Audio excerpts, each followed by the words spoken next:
यार देखो, आज मैं कुछ बेसिक बातें हैं जो आप लोगों के साथ में डिस्कस करना चाह रहा हूँ।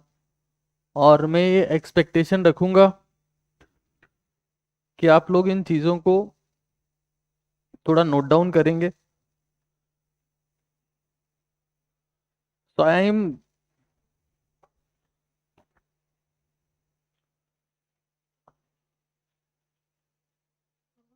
some rules for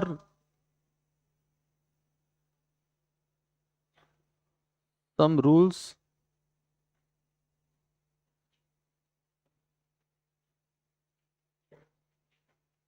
for NEET 2027। देखिए, मुझे तो इस एग्जाम को क्रैक किए हुए हो गए हैं आज तकरीबन तकरीबन 16 साल। और आप में हो सकता है कईयों की उम्र अभी 16 साल होगी, है ना। ये सब चलता रहता है। खैर, कोई अचीवमेंट वाली बात नहीं है मेरे लिए कि मुझे 16 साल हो गए हैं। ये तो दुख की बात है कि बुढ़ापा आ गया है, या जो भी है। तो अगर आपको किसी भी पॉइंट में कोई डाउट आए, आपको लगता है कि यार ये चीज़ हमको थोड़ी सी क्रैक नहीं कर रही है, तो लेट मी नो। उसको हम थोड़ा सा डिटेल में और डिस्कस कर सकते हैं। ठीक है। अभी जैसा आप जितना जितने लोगों का मैंने स्कोर सुना, 300 से कम वाले बच्चे कितने, जिनका स्कोर 300 से कम है? 400 से 300 से 400 के बीच वाले, ठीक है। और 400 से ऊपर वाले, 400 से ऊपर वाले आप। और पाँच, अच्छा 500 से ऊपर एक ही बात हो गया, ठीक है। तो यहां पर मैं कुछ बेसिक रूल्स लिख रहा हूं। मैं कोशिश करूंगा कि मैं 27 की बात कर रहा हूं तो मैं 27 चीजें लिख दूं। देखिए, सबसे पहली चीज है ना, फर्स्ट थिंग, अगर आपको ये लगता है कि नीट हो चाहे जेई हो चाहे यूपीएससी हो, इस एग्जाम को इंटेलिजेंट लोग क्रैक करते हैं, तो ऐसा नहीं है। और ये बात कोई ऐसी बात नहीं है जो एक मोटिवेशनल बात हो, एक नॉर्मल सी बात है। एग्जाम हो चाहे कोई और चीज हो, हमेशा हमेशा कंसिस्टेंट लोग, एक्चुअली में क्या होता है ना कि जो तैयारी होती है ना, जो आप में से बहुत सारे लोग तैयारी के लिए कई बार मोटिवेशन के रील्स भी देखते हो, तो उन रील्स में उन वीडियोस में तो होता है म्यूजिक। और जब बैठ के पढ़ना शुरू करते हैं तो आते हैं न्यूमेरिकल्स, और फिर खोपड़ी दुखना शुरू हो जाती है। वहां तो म्यूजिक चल रहा होता है, अरे क्या मोटिवेशन दिया यार, मजा आ गया यार। यहाँ आते हो तो ध्यान चलती है रियलिटी कि भाई कोई म्यूजिक नहीं है, सामने क्वेश्चन आ रहे हैं और वो अपने से हो नहीं रहे। तो इट बिकम्स वेरी फ्रस्ट्रेटिंग। तो बात यह है ना कि हमेशा हमेशा कंसिस्टेंट लोग इंटेलिजेंट लोगों को हरा देंगे। इस दुनिया में दो सबसे बड़े अचीवमेंट माने जाते हैं। एक अचीवमेंट है वोट का अचीवमेंट, और एक अचीवमेंट है नोट का अचीवमेंट। दुनिया में यही दो अचीवमेंट सबसे पीक लेवल अचीवमेंट्स है। किसी एग्जाम को क्रैक करना कोई महान अचीवमेंट नहीं है, नॉर्मल सी बात है वो। ये मत सोच लेना कि तुम लोग एकदम से तुम जैसे नीट एग्जाम क्रैक करोगे तो कबीर सिंह मूवी का म्यूजिक चलने लगेगा और तुम, हाँ, बुलेट चला रहे होंगे और बहुत सारी चीजें हो जाएंगी। Nothing will happen, it's a normal stuff. हर साल डिसिप्लिन लोग एग्जाम क्रैक करते हैं और इनडिसिप्लिन लोग ये समझ जाते हैं कि वो इस एग्जाम को क्रैक क्यों नहीं कर पाए, मतलब there is regrets for them. तो हमेशा हमेशा कंसिस्टेंट लोग, यानी कि निरंतर, जिनमें निरंतरता है, वो लोग उन लोगों को हरा देंगे तो ज्यादा बुद्धिमान है। क्योंकि talent is temporary stuff, discipline is a permanent. अगर आपको ये लगता है कि यार मेरे 5वीं क्लास में, 8वीं क्लास में, 10वीं क्लास में 90% है तो मैं महान हो गया, that was just a temporary talent achievement. कि आपका टैलेंट था आप में उस वक्त, तो आपको टेम्पररी अचीवमेंट मिल गया। और आपको ये लगता है कि मैं 10th क्लास का 10 सीजीपीए होल्डर हूं, तो मैं आज भी टॉप करना चाहिए, ऐसा नहीं है। लेट्स सी, आपको कुछ नामों से नफरत हो सकती है। जैसे आपको मोदी नाम से नफरत हो सकती है, कईयों को होती है। हर एक इंसान का पॉलिटिकल एक्सेप्टेंस डिफरेंट होता है। और मैं किसी भी पॉलिटिकल पार्टी का समर्थन मैं नहीं करता हूं, लेकिन मैं अगर आपसे पूछूं किस इंसान में क्या फीचर है तो what is most unique thing about him is the consistency. 70-80 साल की उम्र में रोज सुबह उठना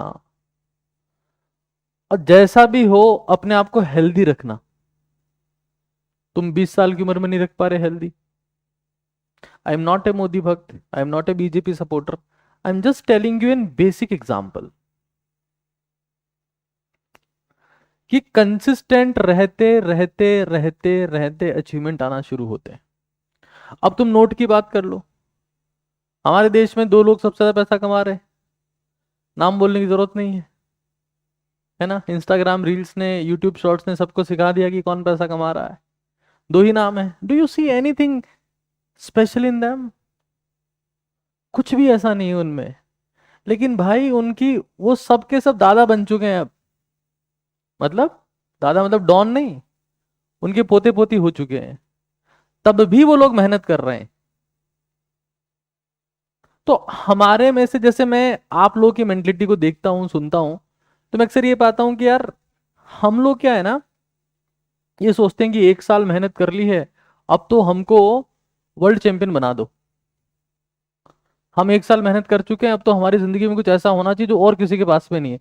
भाई लोग 5-5 10-10 साल से मेहनत कर रहे हैं, आज भी कुछ नहीं है, वो सिर्फ सिक्योरिटी गार्ड की जॉब कर रहे हैं।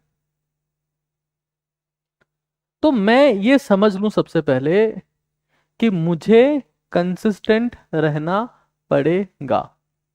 और एक ही चीज ऐसी होगी जो आपकी कंसिस्टेंसी ब्रेक करेगी, वो होगी आपकी हेल्थ। हेल्थ का मतलब सिर्फ फिजिकल हेल्थ नहीं है, मेंटल हेल्थ भी है। कई बार ऐसा होता है कि यार अब ये सब छोड़ देते हैं, ये आज मेरा पढ़ने का मन नहीं है, यार आज मैं नहीं जाऊंगा, यार मुझे फीवर हो गया है, या मेरे मूड स्विंग्स हो रहे हैं, या मुझे एंग्जाइटी हो रही है, या मैं अपने फ्यूचर के बारे में सोच रहा हूँ। Mental health is also health. और मेंटल हेल्थ ज्यादा कंसिस्टेंसी को ब्रेक करती है बजाय के फिजिकल हेल्थ के। तो कंसिस्टेंसी वर्ड तो बहुत इंटरेस्टिंग लगता है कि कितना आसान है कि हम इंटेलिजेंट लोगों को हरा देंगे, बट कंसिस्टेंट रहना बहुत मुश्किल है। तो पहली चीज जो हमको समझ लेनी है कि इस तैयारी में हमको 3 दिन से ज्यादा की छुट्टी नहीं लेनी है। हर चीज के रूल्स आते हैं। Consistent is more successful then intelligent. यहां मैंने आपको बता दिया। जो लोग नोट कमा रहे हैं उनके नाम मेरे को बताने की जरूरत नहीं है, अंबानी अडानी दोनों ही हैं। लेकिन मैं आपसे ये कहना चाह रहा हूं कि आपकी, आप हो सकता है आपने लेट ज्वाइनिंग की, लेकिन नॉट मोर देन 3 लीव्स। 3 दिन से ज्यादा की छुट्टी आपको नहीं लेनी है। अगर आपकी वेकेशन ग्रेटर देन 10 डेज है, मैं लिख के दे सकता हूं आपका सिलेक्शन नहीं होगा। हाँ, आप एक्सेप्शनल हो तो बात अलग है। अब ऐसा भी हो सकता है कि जैसे मैंने ये बात बोली कि आप एक्सेप्शनल हो तो बात अलग है, अब हर कोई खुद को मानने लगे एक्सेप्शनल कि मैं ही वो एक्सेप्शनल हूं। इस हवा में कई लोग आ जाते हैं। तो इस चीज को समझ लेना कि हमारी छुट्टी 3 दिन से ज्यादा की नहीं होनी चाहिए। देखिए, सिलेक्शन कोई इंसिडेंट नहीं है कि एक दिन ऐसा होगा कि आप लोग का सिलेक्शन हो गया और लिटमेंस का स्टेथोस्कोप यहाँ पर हो गया, अब बाहर पेशेंटों की लाइन लगी हुई है, सांसद एमएलए सब लाइन में खड़े हैं आपसे कंसल्टेंसी के लिए, और आपको लग रहा है कि यार अब मैं हिंदुस्तान का सबसे महान डॉक्टर बन चुका हूं ना। ऐसा नहीं है। It's a simple process. अगर आप प्रोसेस फॉलो नहीं करोगे, अगर आप 300 दिन मेहनत नहीं कर सकते, चीजें निकल जाएंगी, कुछ नहीं हो पाएगा। तो 3 दिन से ज्यादा की छुट्टी नहीं होनी चाहिए। आप लोग के पास में फोन जा रहा है कि बेटा आप क्यों नहीं आए, आपके पास में पेरेंट्स को हमको कॉल करना पड़ रहा है, यहाँ के एग्जीक्यूटिव्स को फोन करना पड़ रहा है। It makes no sense. अभी तक कितने लोग ऐसे हैं जिनकी एक भी छुट्टी नहीं हुई? एक भी छुट्टी नहीं है जिनकी। ठीक है। जब मौसम चेंजेस आएंगे ना, जैसे एकदम से सर्दियां आई, फिर एकदम से गर्मी आई, तब आपकी तबीयत खराब होगी, फिर आप छुट्टियां लोगे। तो अभी तो शुरुआत है, अभी तो बहुत आसान है। दिसंबर जनवरी फरवरी तक आधी क्लास गायब हो जाती है, बोले यार अब हमारी बस की बात नहीं है, अब हमसे नहीं हो पाएगा। तो इस चीज का ध्यान रखना है। ठीक है। तीसरी बात देखो, आजकल हम वो जनरेशन है जो ऑल्टरनेटिव्स ढूंढते हैं हाथों हाथ, because we have so many alternatives कि हमारे पास में लेक्चर से लेकर, टेस्ट से लेकर, बुक से लेकर हर चीज में ऑल्टरनेटिव है। बट उस ऑल्टरनेटिव के साथ में दिक्कत ये है कि वो ऑल्टरनेटिव आपको इनडिसिप्लिन करेगा। अगर आपको ये लगता है कि यार मैं ये लेक्चर यहां से नहीं कर पाया, वो मैं वहां से कर लूंगा, बाद में देख लूंगा, ये मैं टेस्ट नहीं दे पाया, इसको यहां से कर लूंगा, बाद में देख लूंगा। ऑल्टरनेटिव ढूंढना, it's a type of laziness.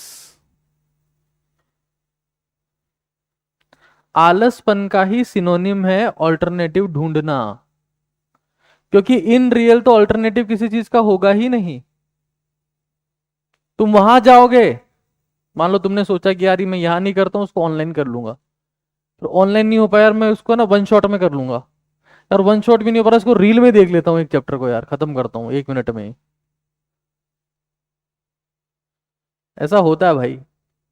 15 दिन बैठ के एक चैप्टर करने वाले लोग बहुत कम है, 7 दिन ऑनलाइन की क्लास में करने वाले लोग ज्यादा हैं, वन शॉट में करने वाले और भी ज्यादा हैं, रील में करने वाले तो मिलियंस में है। तो मिलियंस का सिलेक्शन तो नहीं हो रहा। तो ये सीक्वेंस चलता रहता है ऐसे। यहां बैठ के अरे यार इतनी बोरिंग है, कोई म्यूजिक व्यूजिक नहीं आ रहा है, कोई शायरी नहीं, कोई जोक नहीं, कोई मजे नहीं, कोई मैडम का डांस नहीं, बेकार लग रहा है यार। हाँ, but expensive things are boring, achievements are boring. Achievements कभी भी इंटरेक्टिव इंटरेस्टिंग नहीं हो सकते कि मजे आ गए बस आपको, कभी नहीं होते। तो हमको ये समझ लेना है कि भाई हर एक केस में एक चीज पे अपने आप को डिवोट कर देना है कि यार हमारे जो टीचर्स हैं, चाहे वो किसी भी चीज के हों, फिजिक्स केमिस्ट्री बायो के, we have to devote our self to them. Devotion brings the miracles. ऐसे तो फिर लोग बाग ओलंपिक चैंपियन भी यूट्यूब से ही बन जाते कि चलो भाला फेंकना, जो है क्या, भाला आप फेंकना सिखा देते हैं, चलो नीरज चोपड़ा का 3 वीडियो देख लिया हूं, अब देखो अब कैसे जीतता है मेरे से उल्लू का पट्टा, वो उसको हरा के मानूंगा मैं। It's not possible, it's painful event. 100 metre भागना लोग बाग यूट्यूब से सीख लेते, या किसी शॉर्ट वीडियो से सीख लेते, या सीखो ऐप से सीख लेते। हाँ, कुछ तो सीखो, सीखो ऐप से सीख लेते, नहीं हो पाता है। तो devote your self to your teacher, to your mentor. और अगर आपको लगता है कि आपको कहीं गाइडेंस का और कमी पड़ रहा है, तो जीत की रणनीति उसको पढ़ो। और वहां पर इफ एंड बट नहीं होना चाहिए। If there is lot of if and but, मैंने पहले ही बोल दिया दैट ऑल्टरनेटिव्स, आप ऑल्टरनेटिव जो रास्ते ढूंढते हो, जो वेज ढूंढते हो, that is nothing but laziness. Offline classroom to online classroom, online classroom to one shot to reels, is though all are alternatives. उन ऑल्टरनेटिव से आपका किसी भी केस में सिलेक्शन नहीं होगा। ये लेजीनेस का एक टाइप है, आलसपन। और मैं फिर देखो, ये जब रूल मैं बताऊंगा और जो बता रहा हूं, इन रूल्स का एक टारगेट है। नोट डाउन करते रहना सब कुछ, एवरीथिंग। और आपको इसमें कुछ एक्स्ट्रा पॉइंट याद आ रहा हो, आपको लग रहा हो कि एक्स्ट्रा है, तो उसको भी लिखते जाना, ठीक है। Consistent is more important then intelligent. 3 दिन से ज्यादा की छुट्टी नहीं लेनी है। अपने आप को डिवोट करना है मेंटर को, इट मे बी टीचर और इट मे बी जीत की रणनीति बुक।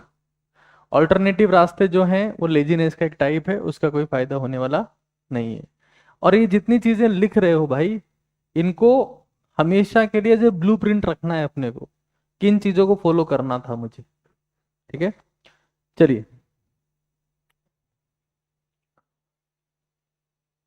आगे चलते हैं। देखिए, कंसिस्टेंट रहने की शर्त है health.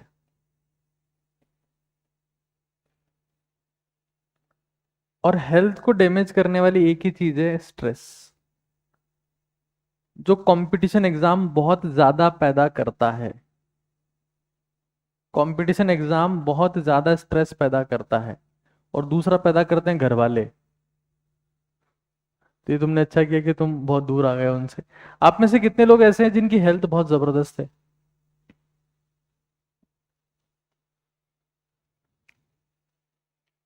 I want to see those people. अरे मैं नजर नहीं लगाऊंगा, बताओ तुम लोग कौन कौन जिनकी हेल्थ बहुत अच्छी है, जो कभी बीमार नहीं पड़ते। 5-6 लोग हैं मुश्किल से। अब या तो ये लोग जेनेटिकली हो सकते हैं, या ये लोग स्ट्रेस ले ही नहीं रहे हैं, स्ट्रेस इनको आ ही नहीं रहा है। यार देखो, मैं तो ये मानता हूँ बहुत स्ट्रांगली कि एग्जाम की तैयारी से स्ट्रेस आता है, और स्ट्रेस से जो है वो हेल्थ खराब होती है, और पक्का होती है। मैंने 90%, जैसे मेरे बहुत सारे दोस्त हैं जिन्होंने यूपीएससी एग्जाम क्रैक किया, जेई नीट क्रैक किया, आई बने, डॉक्टर बने, उन सबकी हेल्थ एग्जाम प्रिपरेशन के टाइम पे खराब हुई है। 90% की हेल्थ।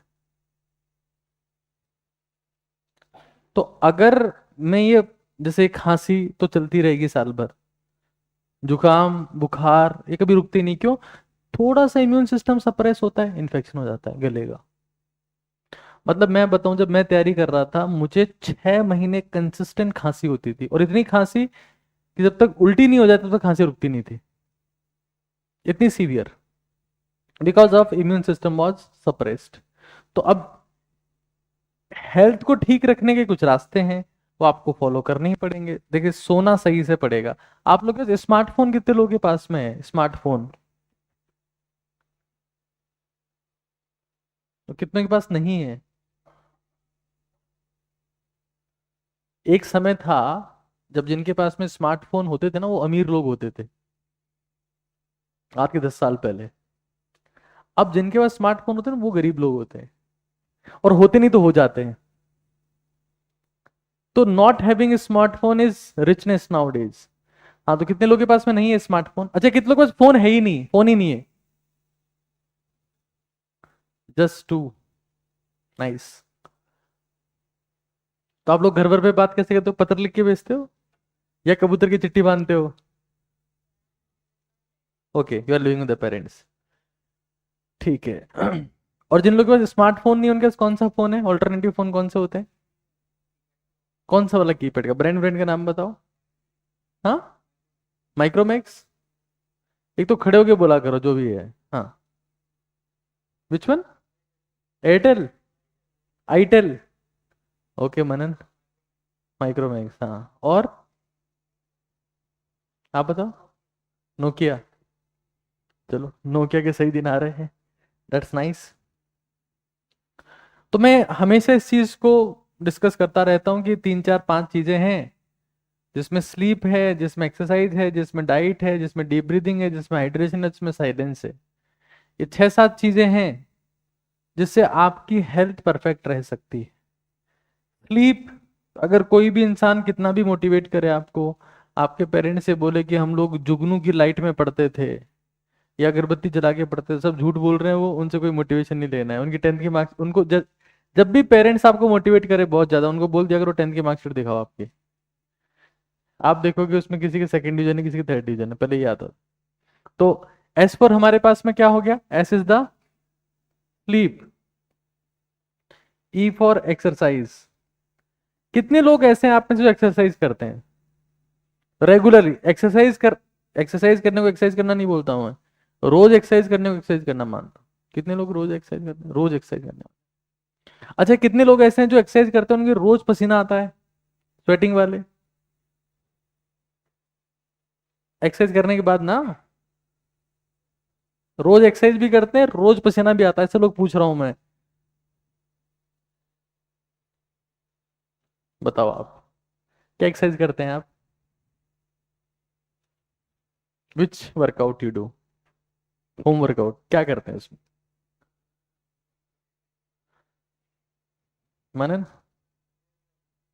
रोज करते हो? कितने टाइम से कर रहे हो?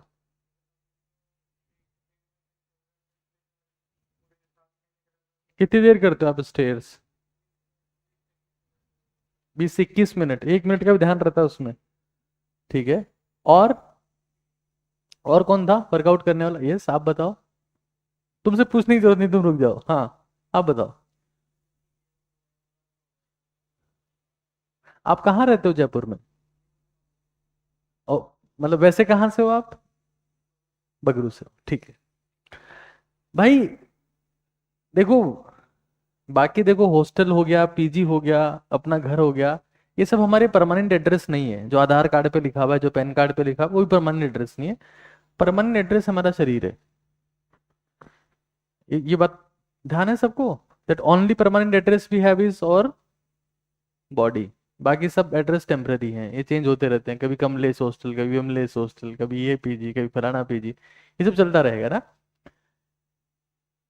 कितने लोग आप में से ऐसे हैं जो 8 घंटे रोज सोते हैं या 7 घंटे कम से कम सोते हैं? इसमें खूब है? किताब देखते ही नींद आती है साहब। अफीम का नशा हो जाता है उस वक्त है। 6 घंटे वाले कितने लोग हैं? और 6 घंटे से कम वाले, जो 6 घंटे से कम सोते हैं? 5 घंटे से कम वाले, जो 5 घंटे से कम सोते हैं।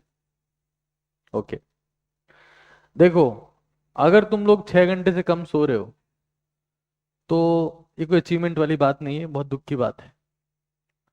क्योंकि इससे तुम्हारी मेमोरी हैम्पर हो जाएगी, तुम्हारा नर्वस सिस्टम बहुत एक्साइटेटरी स्टेट में आ जाएगा कि छोटी छोटी बात का तुम्हें बुरा लगेगा, छोटी छोटी बात पर तुम्हें गुस्सा आएगा, छोटी छोटी बात पर तुम डिप्रेस हो जाओगे। तो हमें इस चीज को तो मेक श्योर करना है कि वैसे तो स्लीप के लिए बोलते हैं कि बाईफेजिक स्लीप होनी चाहिए। बाईफेजिक का मतलब आप 6 घंटा एक बार में सो लिए, या लेट्स सी 6.5 घंटे आप एक बार में सो लिए, और 30 मिनट आप दोपहर में थोड़ा सा रेस्ट कर लिए, 30 मिनट और। तो उससे ऐसा बोलते हैं कि उससे मेमोरी बढ़ती है। बाईफेजिक स्लीप से आपका अमिगडाला और हिप्पोकैम्पस वाला एरिया बेटर काम करता है। कभी रिसर्च आप लोगों ने कोई पढ़ी हो गलती से, रील्स के अलावा भी बहुत सारे डॉक्यूमेंट्स होते हैं, दुनिया पब्लिश होते हैं, वो आप तक नहीं पहुंच पाते क्योंकि काम की बातें नहीं पहुंच पाती। 30 मिनट स्लीप मतलब 2 पार्ट में, इसको बोलते हैं biphasic sleep pattern. Biphasic sleep pattern, तो ये अपनाने का प्रयास करें। कोई जरूरी नहीं कि आज से इसको कर लें, बट जैसे आपने खाना खाया तो आप थोड़ा सा रेस्ट कर सकते हैं, it will recharge you, digestion better होता है। फिर एक्सरसाइज हो गया, उसके बाद में डीप ब्रीदिंग होगी, थोड़ी सी डीप ब्रीदिंग। अच्छा, ये बताओ कि आज के टाइम में कितने लोग आप में से ऐसे हैं जो ये मानते हैं कि हम बिल्कुल प्योर फूड ले रहे हैं, बिल्कुल pure food, pure water, pure air, हवा। We all are suffering from different kind of pollutions, water pollution, air pollution, soil pollution, food pollution, preservative pollution. हाँ, तो हमारा कौन सा सिस्टम बहुत सही होना चाहिए? एक्सक्रीटरी सिस्टम, क्योंकि टॉक्सिन आ रहे हैं। अगर टॉक्सिन टाइम पे बाहर नहीं जाएंगे तो टॉक्सिन हमें क्या कर देंगे? बीमार कर देंगे। अच्छा बताओ, हमारे शरीर में सबसे इफेक्टिव एक्सक्रीटरी ऑर्गन कौन सा है? सबसे ज्यादा एक्सक्रीशन कहाँ से होता है हमारी बॉडी में? स्किन से होता है। किडनी कहेगी तो क्या मैं जॉब छोड़ दूं फिर? हाँ, स्किन। और breathing is the highest form of excretion. सबसे ज्यादा जहर हमारे शरीर में जो इकट्ठा होता है वो बाहर निकलता है ब्रीदिंग से। लेकिन हमारे में से 90% लोग शैलो ब्रीदिंग कर रहे हैं। गहरी सांस लेने वाले लोग बहुत कम हैं जो डीपली ब्रीद करते हो। सब स्ट्रेस में है, सब चिंता में है, और सुपरफिशियल ब्रीदिंग चल रही है। डीप ब्रीदिंग वो होती है जिसमें आपका जो पेट है वो बाहर की तरफ निकलता हो, तो उससे डायफ्राम आपका प्रॉपर नीचे आता है, जिससे लंग्स पूरे फैलते हैं। क्योंकि आपके एल्वुलाइज जो है उनकी कंसंट्रेशन नीचे वाली लॉब्स में ज्यादा है, ऊपर वाली लॉब्स की बजाय। ये पता है क्या आपको कि एल्वुलाइज की कंसंट्रेशन लोअर लॉब्स में ज्यादा होती है लंग्स में, बजाय कि अपर लॉब्स के। तो डीप ब्रीदिंग जो है, हालांकि मैं डीप ब्रीदिंग की बात आगे और करूंगा, but this is the most important thing that you can do. फिर डीप ब्रीदिंग हो गया, फिर उसके बाद में इंपॉर्टेंट चीज है डाइट। इसका तुम लोग देख लेना। फिर हाइड्रेशन, उसकी बात मैं कर लूंगा थोड़ी सी, और एक सॉल्यूशन दे दूंगा आपको। हाइड्रेशन और साइलेंस, बे मतलब कि पंचायती में पढ़ोगे तो वैसे ही खत्म हो जाओगे। और पंचायतियां सारी होती है, यहाँ की पंचायतियां, इंस्टाग्राम की पंचायतियां, टेलीग्राम व्हाट्सएप की पंचायतियां। दो बात किसी ने बोल दी, तुम उसको 10 बात बोल रहे हो। मत करना यार ये सब। आजकल लोग बहुत ज्यादा फ्रस्ट्रेटेड हैं। मतलब मैंने अपनी लाइफ में इतने फ्रस्ट्रेटेड लोग कभी नहीं देखे जितने आज हैं। छोटी छोटी बात पे एक दूसरे को मार दे रहे हैं, छोटी छोटी बात पे एक दूसरे को काट दे रहे हैं, कोई नीला ड्रम में ले जा रहा है, कोई धक्का दे दे रहा है, कोई चाकू मार दे रहा है। बहुत सारी प्लानिंग्स हो रही है। The most frustrated people we are facing right now, the whole world is frustrated. और उसका रीजन क्या है? पेशेंस खत्म हो गया है। और पेशेंस क्यों खत्म हो गया है? क्योंकि हम हर वक्त चिड़ी उड़ को आउट खेलते रहते हैं। स्क्रीन, रील्स, कोई ढंग की रील आएगी, रील जा रही है ऊपर, रैंक जा रहा है नीचे, और फ्रस्ट्रेशन बढ़ता जा रहा है। तुम लोग यहाँ तो ना मोबाइल फोन लेके आते हो, किसी का किसी दिन चेक हो गया और मिला तो मैं उसको भगा दूंगा, वैसे भी अलाउड नहीं है, मतलब नहीं है, कोई फायदा नहीं है उसका, तुम बर्बाद हो जाओगे बस, ये फायदा होगा। भाई जब अपने को एफर्ट करना है, हम ये चाहते हैं कि हमारा, भाई आई am not talking about the selection, मैं तो ये कह रहा हूं जैसे मान लो मनन है, आज मनन के 150 नंबर है, 157 है ना आपके, 133 है। अब मान लो वन जो है वो 133 से पहुंच गया 433 तक, तो क्या ये सिलेक्शन नहीं है? इनडायरेक्टली ऑब्वियसली सिलेक्शन है, क्योंकि बंदे ने 4 गुना अपने नंबर ग्रो कर ली। तो हर बार हम सिलेक्शन के पैरामीटर्स पे बात नहीं करेंगे, हम ये करेंगे कि क्या आपने पीक लेवल ऑफ सेक्रीफाइस करके आप अपना खुद का बेस्ट दे पाए क्या। That is very important for us. तो बेस्ट देने के लिए जो जो चीजें हो सकती है वो सारी करो, उसके बाद जो होगा वो देखा जाएगा, बट अभी तो बेस्ट करो। अब उसमें भी हम 10 दिन कॉम्प्रोमाइज कर दे रहे हैं, 15 दिन कॉम्प्रोमाइज कर रहे हैं, फिर सोच रहे हैं यार कोई फायदा नहीं। तो ये कुछ चीजें हैं।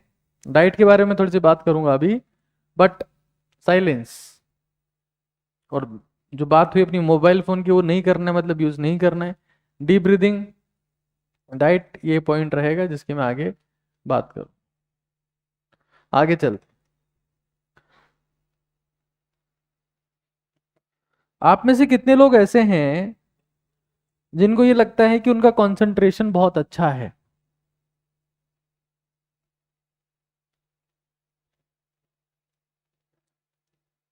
ठीक है, आप बताओ, आपका क्या नाम है?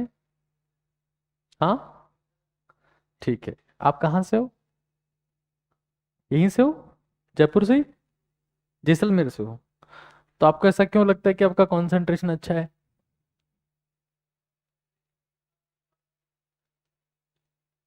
बारिश का मौसम चल रहा है, सांप वाप नहीं आ जाए?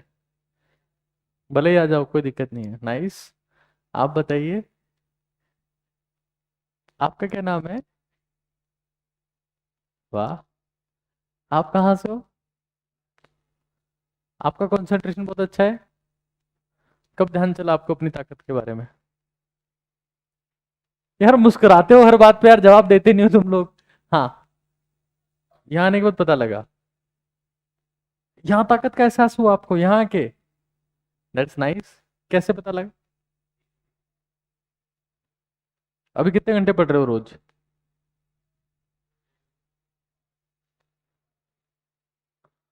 नाम क्या है तुम्हारा? क्रिश। टेस्ट में रैंक चेक करूंगा मैं, ध्यान रखना, है ना? पक्के से, नाइस।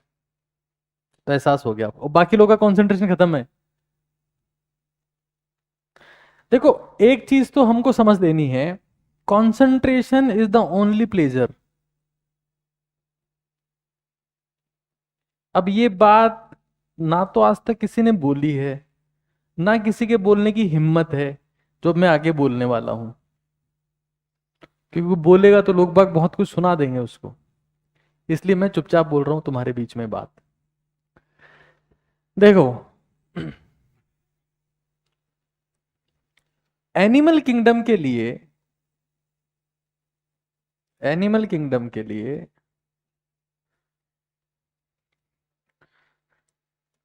ध्यान से सुनना, इसको समझना, कॉन्सेप्ट तुम्हारी जिंदगी में काम आएगा। हम ये मानते हैं कि reproduction is the highest level of pleasure. Reproduction is highest pleasure. But कुछ ऐसे लोग हैं जो इसी सेगमेंट में काम कर रहे हैं, वो इनका प्रोफेशन है, but for them this is not pleasure. क्यों? क्योंकि उनका ध्यान इस चीज पे है ही नहीं। उनका ध्यान है ये काम करके जो बाद में पैसे मिलेंगे उस पे। तो उनको प्लेजर नोट गिनने में आता है, वहां उनका पूरा ध्यान है। मैं ये कहना चाहता हूं कि इस दुनिया में किसी काम में प्लेजर नहीं है। प्लेजर एक ही चीज में है, एकाग्रता में। और ये जो बात है, ये महात्मा बुद्ध ने जितनी बातें बोली है उनका एसेंस निकल के यही आएगा।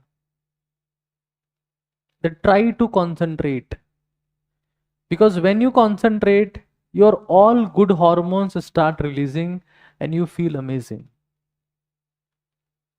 तो जैसे तुम क्लास में बैठे हो, तो क्लास में बैठे होने के बाद में तुम्हें पता होना चाहिए that concentration is the only religion you are following. बाकी सब धर्म की दुकानें हैं। और कॉन्सेंट्रेट कैसे करेंगे क्लास में बैठे बैठे? जो बोला जा रहा है उसको सुनना है, जो लिखा जा रहा है उसको ध्यान से देखना है, और जब पेन चला रहे हो तो पूरे फोकस से पेन चलाना है। क्योंकि तुम चाहे, कई बार तुमको लगता होगा ना ऐसा कि यार मुझे तो इस काम में मजा ही नहीं आ रहा, मैं ये करूंगा, वो काम करके देख लो 2 महीने बाद उसमें मजा नहीं आएगा। तो मजा आता नहीं है, मजा क्रिएट करना पड़ता है। तुम लोग जैसे, मैं जब स्कूल में था तो मैं क्रिकेट खेलता था। अब क्रिकेट खेलने में सबको मजा आता है, तो मैं ज्यादा अच्छा क्रिकेट खेलता था, तो मैंने उसको प्रोफेशन बना दिया। तो हमारी डिस्ट्रिक्ट की टीम बनती थी, स्कूल लेवल के बाद में डिस्ट्रिक्ट की टीम बनती थी, मैं उससे खेलने जाता था। हमारे टूर्स होते थे, 20 दिन के, 25 दिन के लंबे टूर होते, टेस्ट मैच होते, उसमें 3 दिन का 4 दिन का टेस्ट मैच हो रहा है। और मुझे क्रिकेट से घिन आने लगती थी 15 दिन बाद में, कि यार मैं घर से दूर हूँ, ना खाना मिल रहा है, ना कोई रहने की जगह है सही से, ना मुझे कोई खाना मिल रहा है, और बच्चा 10th क्लास का बच्चा, उसको घर वालों की याद आ रही है। I started feeling frustration. तो तुम किसी भी काम को कर लो, जैसे मान लो तुम गए किसी पॉलिटिशियन के पास में जो सीएम बना हुआ है या पीएम बना हुआ, उससे पूछो यार आप तो मालिक हो, आपको मजा आते होंगे, वो फिर तुम्हें जो गालियां सुनाएगा, जो कहानियां सुनाएगा ना, तुम्हारा दिमाग फट जाएगा। क्योंकि एंजॉयमेंट किसी पोस्ट में नहीं है, किसी रैंक में नहीं है, किसी अचीवमेंट में नहीं है, वो एक प्रोसेस में है। जैसे तुम पढ़ रहे हो, एक प्रोसेस है, लेकिन तुम बेमन पढ़ोगे ना तो फ्रस्ट्रेट हो जाओगे। और कंसंट्रेशन एक आदत होनी चाहिए कि मैं क्लास में बैठा हूं तो मुझे अब ये टारगेट सेट करना है, that I need to concentrate now. तो वैसे कहा गया है कि 3 चीजों में इंसान को प्लेजर आता है। एक आता है सेक्सुअल एक्टिविटी में या फिर रिप्रोडक्शन में, दूसरा आता है शराब में या किसी नशे में, और तीसरा आता है ध्यान में। तो बाकी 2 चीजें हैं ना, वो आपकी एनर्जी को ड्रॉप कर देगी, कोई सा भी नशा हो या कोई एक्टिविटी हो।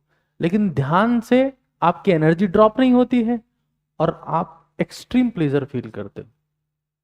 तो जब आप लोग यहां बैठते हो ना, तो उसको अपना मेडिटेशन का पार्ट माना करो, कि मैं यहाँ क्लास दे रहा हूं ध्यान करने के लिए। ध्यान से सुनना है, ध्यान से देखना है, ध्यान से बोलना है, ध्यान से पढ़ना है, ध्यान से लिखना है। अगर ध्यान नहीं होगा तो तुम्हें लंच याद आएगा, लंच का टाइम हो गया यार, और फिर तुम्हारे लिए ये प्रिपरेशन सजा बन जाएगी, फिर मजा नहीं आएगा। मजा तभी आएगा जब तुम एकाग्र हो।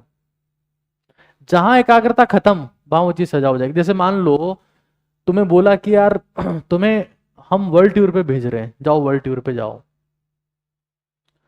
तुम वर्ल्ड टूर पे जाओगे, और तुमको बोल दिया कि वर्ल्ड टूर पे तो भेज रहे हैं, लेकिन तुम्हारा हाथ काट के भेजेंगे।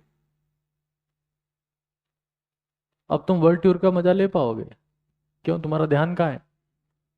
कटे हुए हाथ में दर्द हो रहा है बहुत तेज भाई। ये तुम्हारा वर्ल्ड टूर तुम्हारे को मुबारक हो। आईफिल टावर तुम देख रहे हो और तुम्हें हाथ दिख रहा है, because you are not concentrated.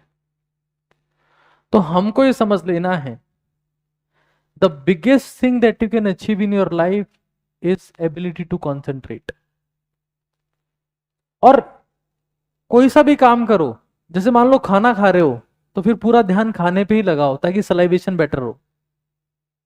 उसमें तीन जो रील्स है उनको स्क्रॉल कर लिया, 4 रील्स देख ली, फिर आधा खाना नीचे गिरा दिया, फिर खुद लेट गए, फिर ऊपर फेंक फेंक के खाना कैच कर करके खा रहे हो। They make no sense. Whatever you do, because this is how you will justify your life. तुम्हारे पास में मान लो 70 साल है या 65 साल है, तुम कितने क्वालिटी की लाइफ जी पाए ये इस बात पे डिपेंड करता है कि तुम्हारा क्वालिटी ऑफ कंसंट्रेशन क्या था। Your life does not depend on the quality of the food, quality of the air, quality of water, हालांकि मैं उसको एसेंशियल मानता हूं, बट क्वालिटी ऑफ कंसंट्रेशन कितना था, that is very very important. The concentration the only feature by which we can differentiate ourself from the rest of the animals, कि हमारे में वो कंसंट्रेट करने का फीचर है जो गाय में, भैंस में, कबूतर में, बिल्ली में, ऊद बिलाव में नहीं है, हमारे में। तो when you sit in the class, when you come here, think that I am here to practice concentration and you will start loving everything. वरना अब स्टार्ट कहां से होता है कंसंट्रेट करना? शरीर से। सबसे पहले शरीर आपका सही फिजिकल स्टेट में होना चाहिए, मतलब बीमार नहीं होना चाहिए। बीमार शरीर कंसंट्रेट नहीं कर सकता। थोड़ा बहुत कुछ खाया हुआ होना चाहिए, खाली पेट कंसंट्रेट नहीं कर सकता। फिर बॉडी स्टिल रहनी चाहिए, हिलता डुलता शरीर कभी कंसंट्रेट नहीं कर सकता। स्टिल, जब शरीर स्थिर होगा तो दिमाग स्थिर होगा, तब वो फोकस करना शुरू करता है। कुछ बेसिक बातें हैं, और ये मैं नीट की तैयारी की बात नहीं कर रहा हूं, मैं तुम्हारी लाइफ टाइम के लिए बात कह रहा हूं। कि तुम मान लो 70 साल जिए या 80 साल जिए, बट तुम्हारी लाइफ में कंसंट्रेशन नहीं था, तो तुम्हारे अचीवमेंट शून्य के बराबर होंगे। लेकिन तुम 50 साल जिए, 45 साल जिए, but you lived extremely concentrated life, not diluted life, you will win the world. तो कंसंट्रेशन को अपनी आदत बनाने का प्रयास करो ताकि तुम्हें जिंदगी जीने में मजा आए, वरना लाइफ तुम्हारी सजा हो जाएगी। समझ पा रहे हो बात को? Concentration is very very very very important thing that you can do. फिर ये एक्सरसाइज का मैंने बता ही दिया है, यहां मैं फिर एक पॉइंट लिख दे रहा हूं जो इससे कनेक्टेड है, दैट स्वेटिंग इज एसेंशियल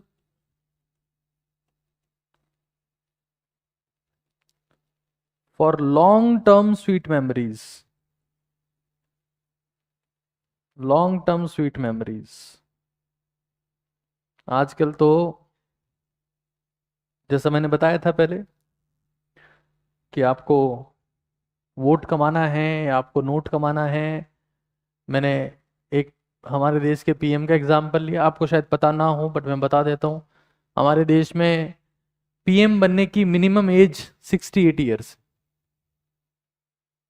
अगर आप हमारे देश के बने हुए पीएम्स की अगर एवरेज एज निकालेंगे तो दैट इज ऑफ 68 ईयर्स, यानी कि 68 साल तक तो मुझे सिर्फ जिंदा रहना है, तब मैं उसके लिए अप्लाई कर पाऊंगा। हम 18 साल में सरेंडर कर दे रहे हैं कि नहीं नहीं भाई हमसे कुछ ना हो पाएगा। 68 ईयर्स।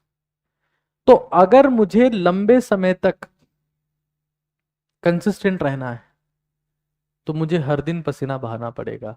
और पसीना फिजिकल फिटनेस के लिए नहीं है, तुम्हारी एंग्जाइटी, तुम्हारे नेगेटिव थॉट्स, तुम्हारे मूड स्विंग्स, तुम्हारा स्ट्रेस सब पसीने से बाहर निकलता है। उसके लिए उसको उसको निकालने की कोई दवा नहीं है, कोई ड्रिल मशीन नहीं है, वो पसीना है। एंशियंट टाइम में ह्यूमन बीइंग्स जो थे, हमारे जो पूर्वज थे, होमो हैबिलिस हो चाहे निएंडरथल्स हो, हाँ, रामापेथिकस, शिवापेथिकस, ये सब 16 किलोमीटर से लेकर 20 किलोमीटर रोज वॉक करते थे, because it was essential for the survival, and this is how we have grown up. अब पूरा दिन बैठे रहते हो, एक्सरसाइज कर नहीं रहे हो, स्वेटिंग नहीं तो पढ़ाई से हेल्थ ठीक नहीं होगी, खराब होती है। ज्यादा पढ़ने से, बैठे रहने से, एक्टिविटी नहीं करने से तो तबीयत खराब हो जाएगी।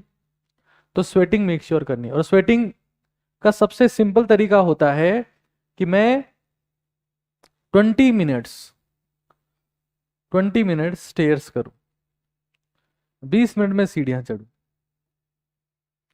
इससे सबसे फास्ट स्वेटिंग होती, सबसे तेज स्वेटिंग, क्योंकि आप सीढ़ियां चढ़ना मतलब पहाड़ चढ़ने के जैसा है। आजकल तो लिफ्ट का जमाना आ गया, अभी मैं भी आया तो लिफ्ट से आया क्योंकि मेरे को क्लास लेनी थी, लेकिन मैं रोज सीढ़ियां चढ़ता हूँ। मतलब एक समय था जब मैं रोज वर्कआउट नहीं करता था, अब शायद ही कोई ऐसा दिन आता है जब मैं वर्कआउट नहीं करता हूँ, क्योंकि मैं इसके बिना दिमागी तौर से संतुलित महसूस नहीं करता हूँ। It is not for my body, it is for my brain, कि मैं शांत रह पाऊँ, क्योंकि एक टाइम के बाद में वो ज्यादा इंपॉर्टेंट है। तो 20 मिनट आपको स्टेयर्स करनी है, ये चीजें लिखते जाना, ये बहुत बहुत इंपॉर्टेंट है। फिर जो जनवरी का जेई मेन है, जनवरी जेई मेन, देखो मैंने कुछ बातें अभी तक जितनी बातें करी वो आपके शरीर के आसपास ही करी है। अब मेरा पॉइंट डायरेक्शन चेंज होगी थोड़ी सी। जो जनवरी वाला जेई मेन है भाई, उसमें अपने को फिजिक्स में या केमिस्ट्री में किसी भी एक सब्जेक्ट में 98 परसेंटाइल से ज्यादा स्कोर करना है। ऐसा मैंने देखा है, इस बार हमारे ऑफलाइन के जितने सारे सिलेक्शन थे, सबके जेई मेन में जनवरी अटेम्प्ट में 98 परसेंटाइल से ज्यादा रहे थे। विशेष तौर से जितने अजमेर वाले बच्चे थे, सबने जेई मेन क्वालिफाई किया था। बायोलॉजी वाले स्टूडेंट ने, दो फायदे होंगे उससे। एक तो आपको पता लग जाएगा कि यार मेरी तैयारी कितनी हुई है। दूसरा फायदा, आपको वो जो कंप्यूटर बेस्ड टेस्ट पेपर्स हैं, कैसा क्या होता है, उसका पता लग जाएगा। और बायो वाले बच्चे इसका फॉर्म भर सकते हैं, बस आप एडमिशन नहीं ले सकते, फॉर्म आप भर सकते हो, एग्जाम आप दे सकते हो। तो ये मत सोचो कि मई में परीक्षा है। बहुत इंटेंसिटी के साथ में तैयारी करोगे ना, तो तुम्हें महसूस होगा कि तुम एक एग्जाम को 2 बार क्रैक कर रहे हो। जेई भी क्रैक कर लिया तुमने, तुमने नीट भी क्रैक कर लिया। आराम से पढ़ लेंगे, बाद में हो जाएगा, कुछ नहीं हो पाएगा। जो करना हो भाई, अभी क्या चल रहा है, अगस्त चल रहा है, अगस्त, सितंबर, अक्टूबर, नवंबर, दिसंबर, 5 महीने तुम्हारे पास, जनवरी में हो जाएगा। तो तुम 5 महीने ये करो कि मुझे 5 महीने स्प्रिंट करना है। और कोई भी बच्चा ऐसा नहीं होना चाहिए जो जेई मेन का फॉर्म ना भरे, मैं क्लियरली कह रहा हूं इस बात को।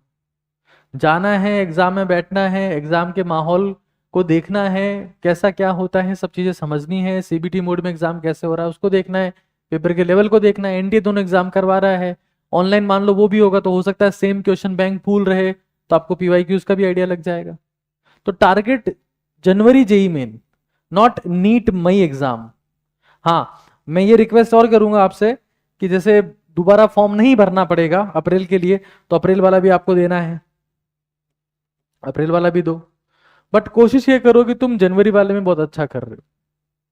यहाँ बैठ के तैयारी करते रहने से सुबह से लेकर शाम तक उससे कोई विशेष फायदा नहीं होगा, इस चीज को समझ लेना। फिर कम से कम मैं सब लोगों की कॉपी चेक करूंगा अभी तुम लोगों ने क्या नोट डाउन किया है। एटलीस्ट 60 पेन मैं पिछले 4-5 सालों से ये टारगेट बच्चों को दे रहा हूं। हालांकि इन चीजों के साथ में रील बाकी लोगों ने क्रिएट कर ली, वो बात अलग है, मैं उनका भी सम्मान करता हूं। एटलीस्ट 60 पेन आपको फिनिश करने हैं, और फिनिश करने के बाद उस पेन को फेंकना नहीं है, don't throw it, because that will be your biggest motivation. Reel से मोटिवेशन नहीं आएगा, खाली पेन से आएगा कि मैंने मेहनत करके इस पेन को खत्म किया है। इसको फेंकना कम से कम कितना, 60, ये मिनिमम टारगेट दे रहा हूं मैं, तुम ज्यादा भी जा सकते हो। अच्छा, पेन कब खत्म होंगे, जब तुम क्या पढ़ोगे, बायो या फिजिक्स केमिस्ट्री। अच्छा, ब्रेन डेवलपमेंट कब होगा, तुम क्या पढ़ोगे, बायो या फिजिक्स केमिस्ट्री। बायो पढ़ने वाले स्टाफ नर्स बनते हैं, फिजिक्स केमिस्ट्री पढ़ने वाले डॉक्टर बनते हैं, सीधा सीन है। अगर तुमको लगता है ना कि बायो से तुम्हारा सिलेक्शन हो जाएगा, लिविंग वर्ड पढ़ रहे हैं, एनिमल किंगडम पढ़ रहे हो, मजा आ गया, बायोलॉजिकल क्लासिफिकेशन, कुछ नहीं होता उससे। पढ़ो, लेकिन रेशियो क्या होना चाहिए, रेशियो ये होना चाहिए, पीसीबी का रेशियो फिक्स होता है। अगर मैं 6 घंटे पढ़ रहा हूं तो रेशियो 3:2:1 होता है, यानी कि 3 घंटे फिजिक्स, 2 घंटे केमिस्ट्री, 1 घंटे बायोलॉजी। अब मान लो मैं 12 घंटे पढ़ रहा हूं, तो अपने आप रेशियो निकाल लो।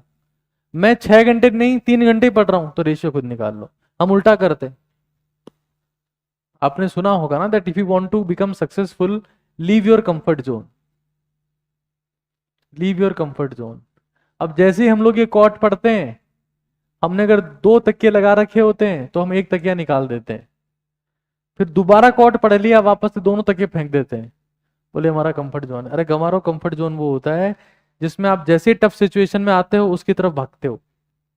जैसे तुमने फिजिक्स का क्वेश्चन किया, तुमसे नहीं हुआ, हाथों हाथ तुमने बायोलॉजी की एनसीईआरटी खोल ली, तो biology is your comfort zone and physics is your discomfort zone. तो डिस्कंफर्ट जोन में रहोगे तो फिजिक्स भी आएगी, केमिस्ट्री भी आएगी। देखो, एक बड़ी प्रसिद्ध कहावत है कि जिसको फिजिक्स सीखनी है उसको मैथ्स पढ़नी चाहिए, क्योंकि मैथ्स की बेटी फिजिक्स है। जिसको केमिस्ट्री सीखनी है उसको फिजिक्स आनी चाहिए, वरना केमिस्ट्री नहीं आएगी। और जिसको बायो सीखनी है उसको केमिस्ट्री आनी चाहिए, वरना बायो नहीं आएगी। और जिसको फिलोसॉफी सीखनी है उसको बायो आनी चाहिए, वरना उसको फिलोसॉफी नहीं आएगी। तो सारे सब्जेक्ट का जो ग्रैंडफादर है ना, वो ये है। हमको पता था सर ये बात तो 10वीं क्लास में, इसलिए हमने बायो ले ली, क्योंकि हमको ग्रैंडफादर नहीं बनना था। है? जिन बच्चों की मैथ्स वीक होती है वो बच्चे बायो ले लेते हैं। ऐसा होता है क्या? आप में से कोई ऐसा बच्चा जिसकी मैथ्स बहुत तगड़ी थी लेकिन फिर भी बायो ली उसने? कोई नहीं है। Just to. ओके, ठीक है भाई। तो हमें इन सब्जेक्ट पर ध्यान देना है। तो सर बायो कब पढ़ेंगे? बायो पढ़ोगे टेस्ट के 2 दिन पहले। तो सर मतलब आज और कल तो पढ़नी है।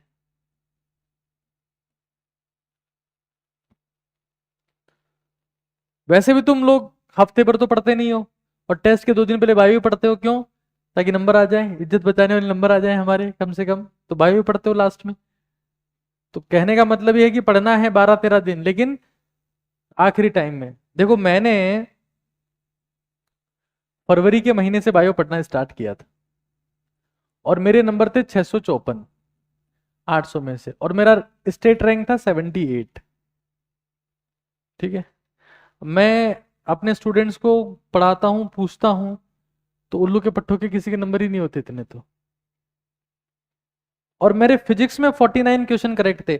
मेरे साथ जितने भी मेडिकोस थे, जितने भी एमबीबीएस में आए थे, वो बायो के दम पे नहीं आए थे।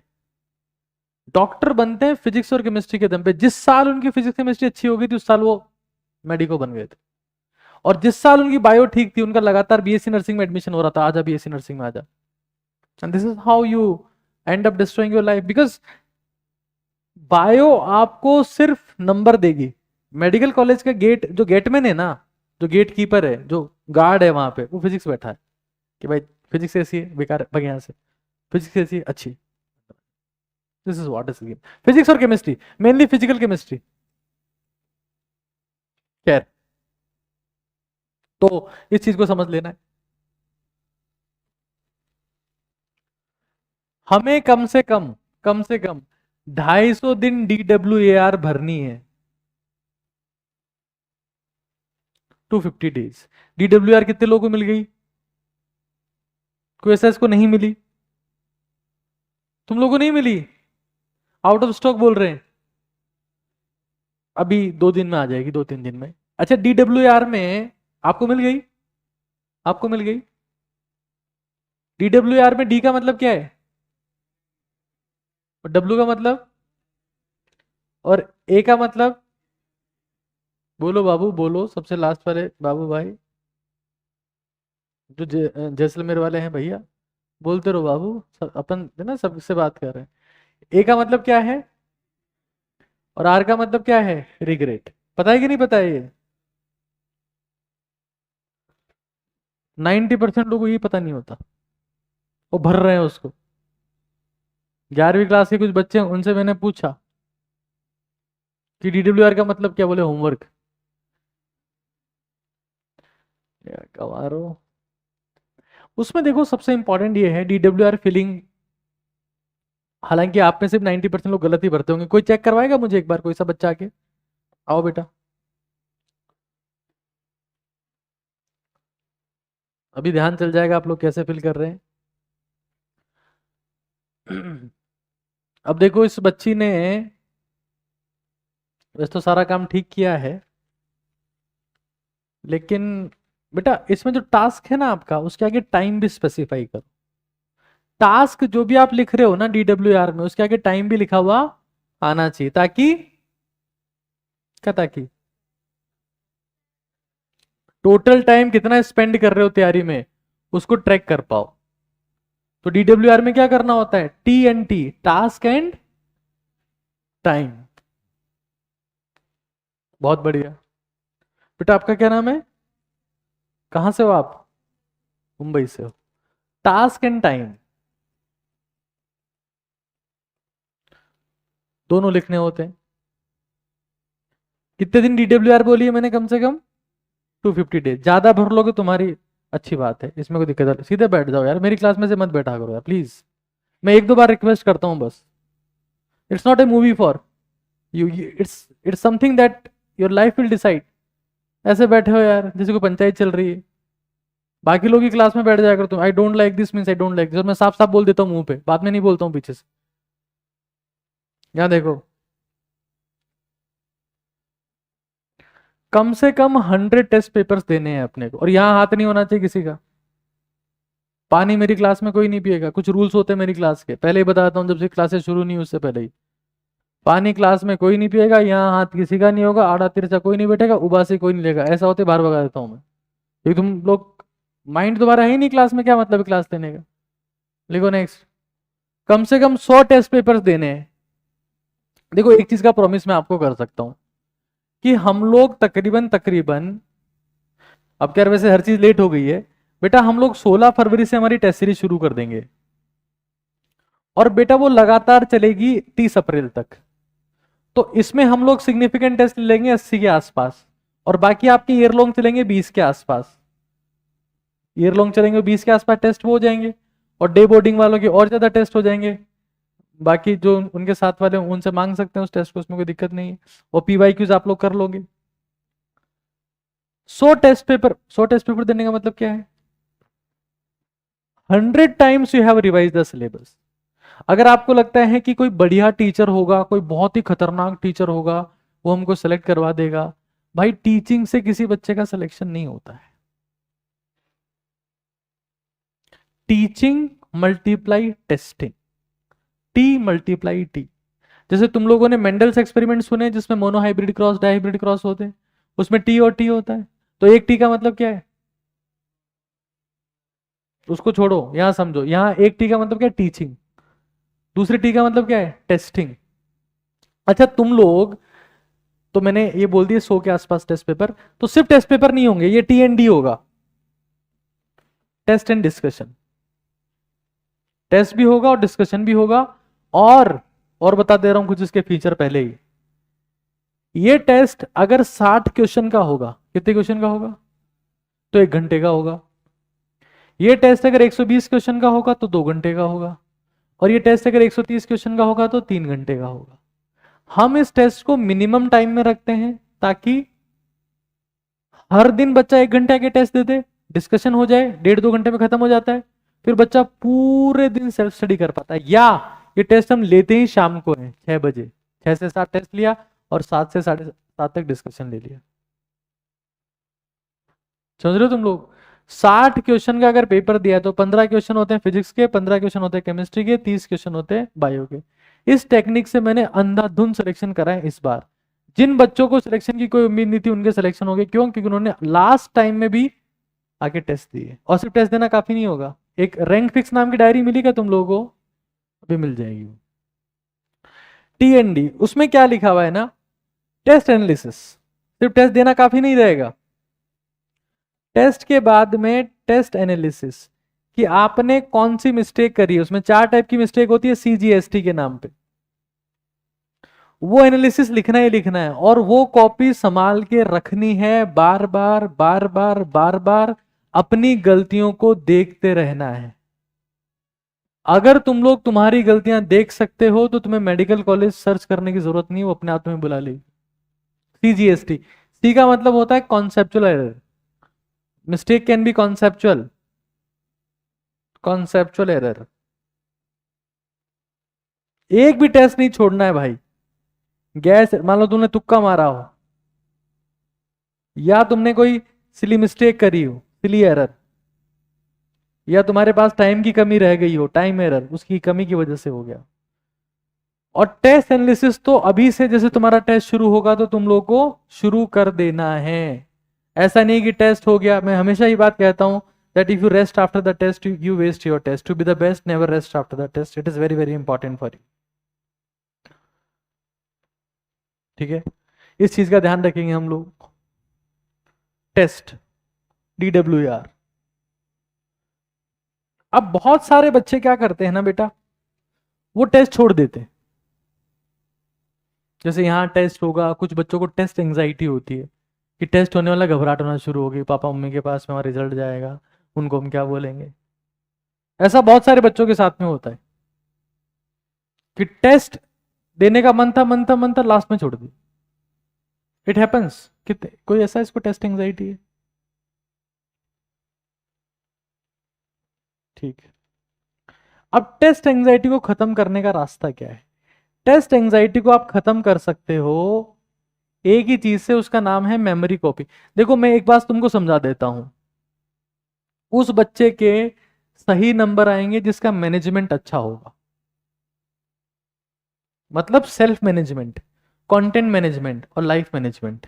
इंटेलिजेंट बच्चे के अच्छे नंबर नहीं आएंगे, अच्छे मैनेजमेंट वाले बच्चे के अच्छे नंबर आएंगे, तो ठीक से चीजें मैनेज कर रहा है। तो मैंने क्या बोला, यहां पर टेस्ट एंजाइटी हुई। टेस्ट एंजाइटी के लिए आपको, आपके पास में कॉपी होनी चाहिए जिसका नाम है मेमोरी कॉपी।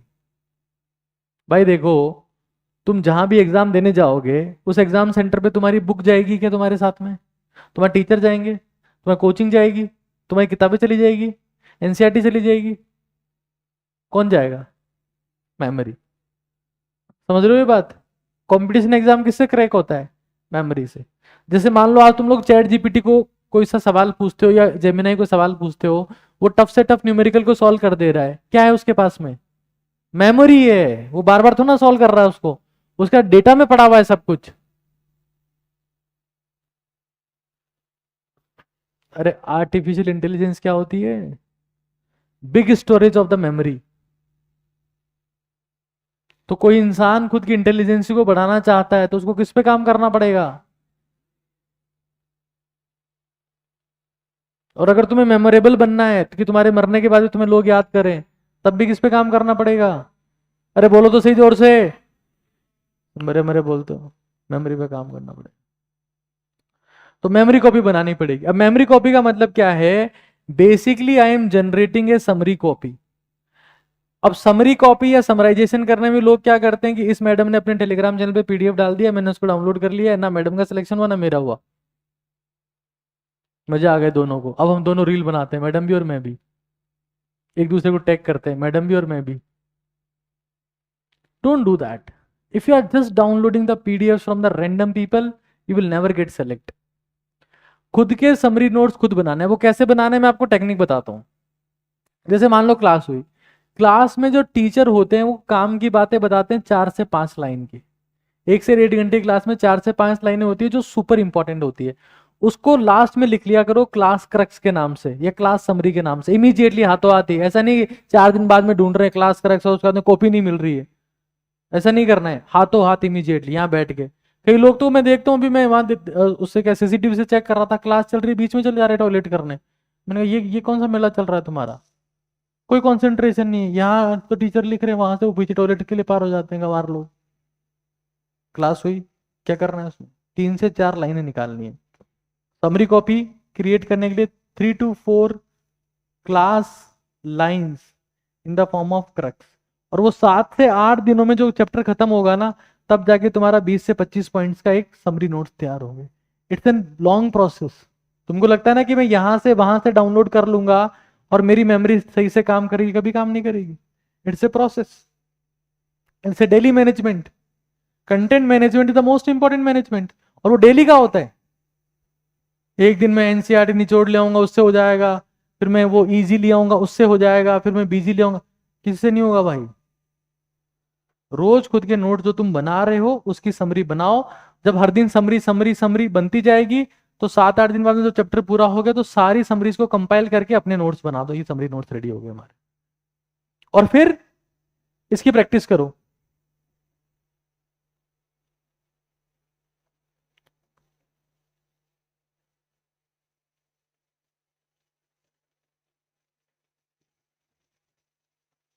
BSMP। इसका मतलब क्या है? Blank sheet memory practice. तुमने, जैसे मान लो तुम रेंडमली बैठे और तुम ये चेक करना चाहते हो कि यार तुम्हें कितना आता है। तुमने खाली पेपर लिया और तुमने ये डिसाइड किया कि मैं जितनी बेसिक मैथ सीखा हूं अभी तक वो पूरा का पूरा कंटेंट इस पर लिखूंगा मैं। काम काम का, अरे फालतू बातें नहीं। 1+2=3 होता है। द यूनिक कंटेंट जिसको आप भूल सकते थे, जो आपके एग्जाम में काम का है, जिस पे बेस्ड क्वेश्चन आते हैं, वो आपने ब्लैंक शीट पे लेके लिखना शुरू कर दिया। ये चेक करने के लिए आपको कितना याद है। आपको जितना याद होगा उतना बेटर आपका रैंक आएगा। आपको जितना याद होगा उतना याद आपको एनटीए रखेगा, उतना याद आपको एमसीसी रखेगा, उतना याद आपको मेडिकल कॉलेज रखेगा, उतना याद आपके पेरेंट्स रखेंगे। बाकी और कोई गेम नहीं है। अरे नरेंद्र मोदी ने तो इसके दम पे सरकार बना दी कि मैं बिना देखे बोलता हूं।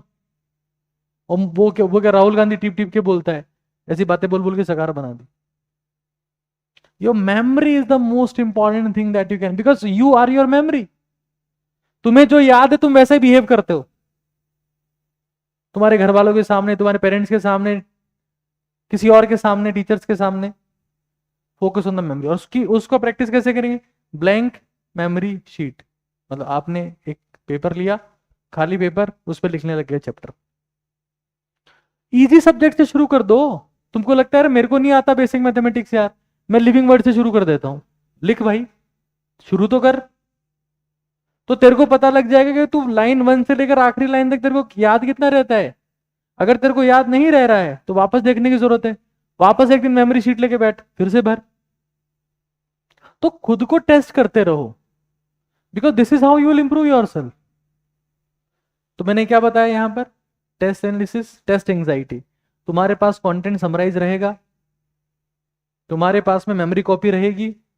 तुमको पता है कि मैं क्लास में से कीवर्ड्स नोट करते रहा हूं, तो तुम फटाक से उसको देख लो कि तुम्हें कॉन्फिडेंस आ जाएगा कि यार मैंने एक चैप्टर को, मेरे पास में एक पेपर में है, ये मेरा रिवाइज्ड है, मैं दे सकता हूं। कोई महान चीज नहीं है टेस्ट देना। छोटी छोटी चीजें जिनसे बहुत ज्यादा इंपैक्ट आता है। ब्लैंक शीट है ना, ब्लैंक शीट मेमोरी प्रैक्टिस।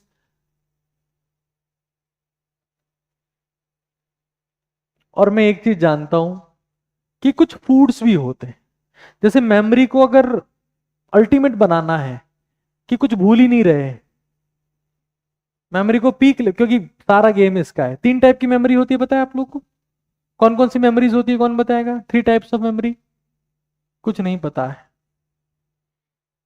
अभी जे दीप ने आज नाश्ते में क्या खाया था? समोसा चटनी के साथ में खाया था, ये पता है उल्लू के पट्टों को, कि देखते रीले हैं गंवार लोग। टाइप्स ऑफ मेमोरी बताओ।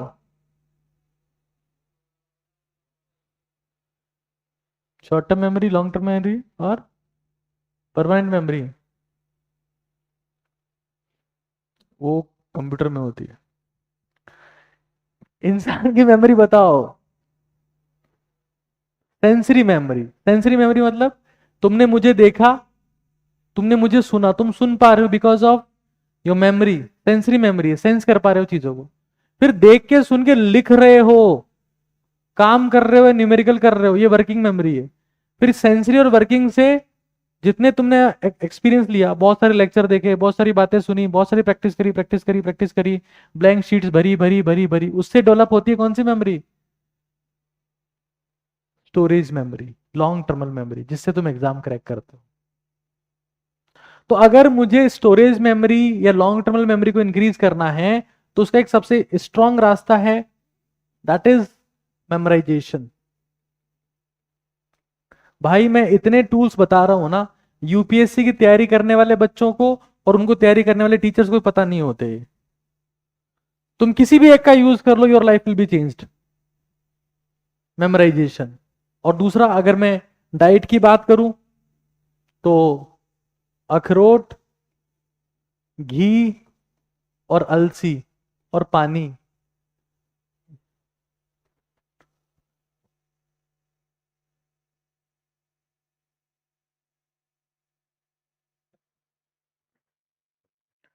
कितने लोगों को पता है व्हाट इज मेमोराइजेशन? बताओ बेटा, आप बताओ।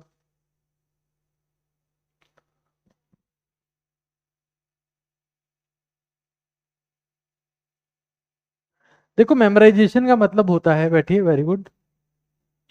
मेमोराइजेशन का मतलब होता है thinking in the absence of source. Thinking in absence of source.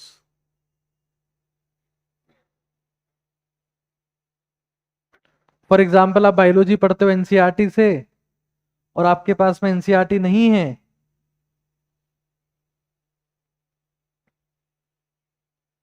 आपने डिसाइड कर लिया कि मुझे लिविंग वर्ल्ड के बारे में सोचना है, और आप खाना खा रहे हो, खाना 20 मिनट में खाते हो, और 20 मिनट में आपने लिविंग वर्ल्ड पूरा सोच लिया, स्टार्टिंग से एंडिंग तक। That is the unique thing. उससे आपकी मेमोरी परमानेंट हो जाती है। लेकिन मेमोराइजेशन आप तभी कर पाओगे जब आपके पास में समराइजेशन हो रखा हो, कंटेंट का समरी बना हुआ हो। बिना कंटेंट समरी का मेमोराइजेशन नहीं कर पाओगे। और जो बच्चा बिल्कुल भौंट है, जो बिल्कुल भोंदू है, जिसको हर कोई भोंदू कहता है, घर वाले, टीचर्स, और कई बार तो खुद भी बोल देता है कि मैं भोंदू हूं, even he can crack any exam with the use of the memorisation. Any exam. खाना खा रहे हो, नहा रहे हो, यहाँ आ रहे हो, वॉक कर रहे हो, यहां से वापस जा रहे हो, what are you doing? Keep thinking. You cannot stop your brain from working. You cannot stop your kidneys, your livers, your lungs, your heart, your brain. जो जिसका काम है वो करता रहेगा।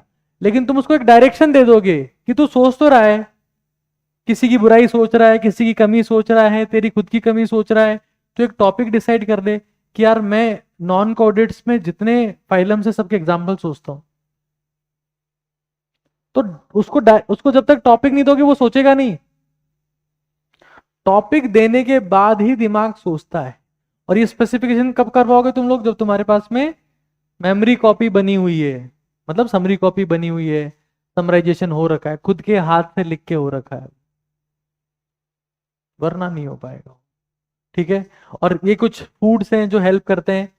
अखरोट, एक एकदम खा लिया 1 किलो, कुछ नहीं होगा, रोज खाना थोड़ा थोड़ा, है ना। एक दिन लिया है 5 किलो अखरोट, मेमोरी बढ़ा देते हैं, डायरिया हो जाए, खत्म हो जाओगे तुम लोग।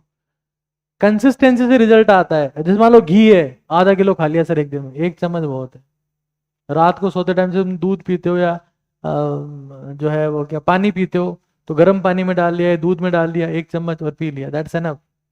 या फिर एक आधी बूंद यहाँ नाक में डाल ली, डायरेक्ट वो, ऐसा कहते हैं कि वो है ना ब्रेन से कनेक्टेड होता। Yes, it's true. तो उससे डीप स्लीप आती है, सपने नहीं आते, घबराहट नहीं होती। नाक में घी डालने से 1-1 बूंद, ज्यादा नहीं, 1-1 लीटर यहाँ डालिए, 1 लीटर यहाँ से निकल रहा है, ½ लीटर, 1-1 बूंद बस। गरम, थोड़ा हल्का सा गरम, ज्यादा गरम भी नहीं कि नाक में छेद हो जा रहा है इधर, थोड़ा सा। तो यू विल फील मोर काम, मोर रिलैक्स्ड। उसमें सपने नहीं आएंगे, और तुम्हारी मेमोरी भी समय के साथ में बेटर होती जाएगी। ठीक है।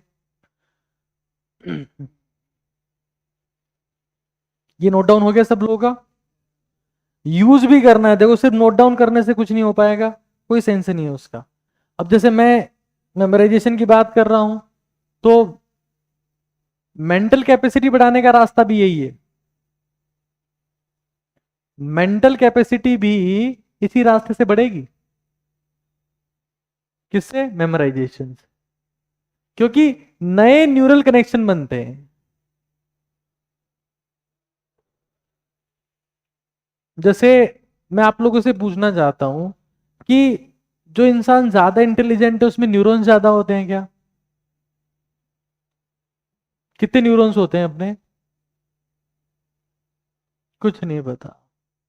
कि मोदी जी की रील पे 350 मिलियन व्यूज थे, ये डेटा पता है इनको।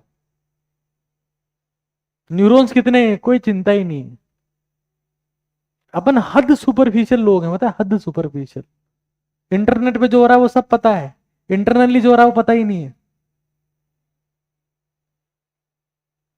कितने न्यूरॉन्स होते हैं? हाँ, कितने बिलियन? तो बिलियंस में होते हैं। आप बता दो। 86 billion neurons, that is too much. तो जो एक ज्यादा इंटेलिजेंट इंसान है उसमें न्यूरॉन ज्यादा होते हैं क्या? क्यों? क्यों नहीं हो सकते न्यूरॉन ज्यादा? तो इंटेलिजेंट क्यों है फिर वो ज्यादा? बेटर न्यूरल कनेक्शंस हैं। Neural connections are better. और न्यूरल कनेक्शन किससे बनते हैं? ट्रेनिंग से। किस टाइप की ट्रेनिंग कर रहे हो, उस ट्रेनिंग से तुम्हारे कनेक्शंस बनेंगे। जैसे मान लो तुम भागने की ट्रेनिंग कर रहे हो, तो तुम्हारे दिमाग को पता होगा कि पैर कैसे रखना है।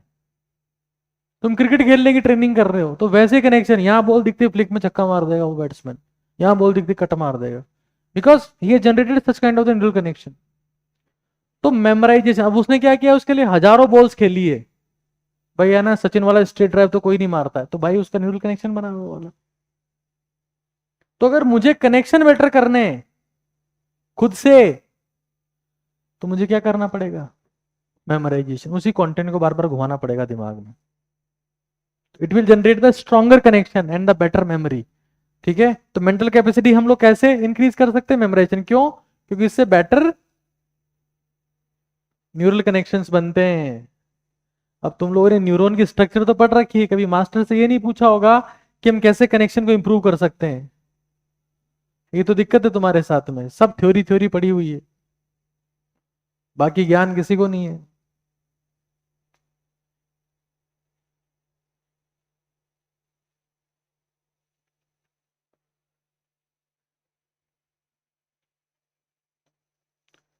Try to solve at least, I mean not at least, at least नहीं लिख सकता यहां पर, माफ करना, 20,000 question in a year of preparation. अब हिसाब तुम लगा लेना आगे का। मेरे को लगता है कि 20,000 क्वेश्चन सॉल्व करने वाले बच्चे का सिलेक्शन ऊपर वाला भी नहीं रोक सकता। 20,000 सिलेक्शन। अब मान लो तुम 300 दिन तैयारी करते हो, तो अप्रोक्सीमेटली 65 क्वेश्चंस रोज। अब वो ह्यूज नंबर है।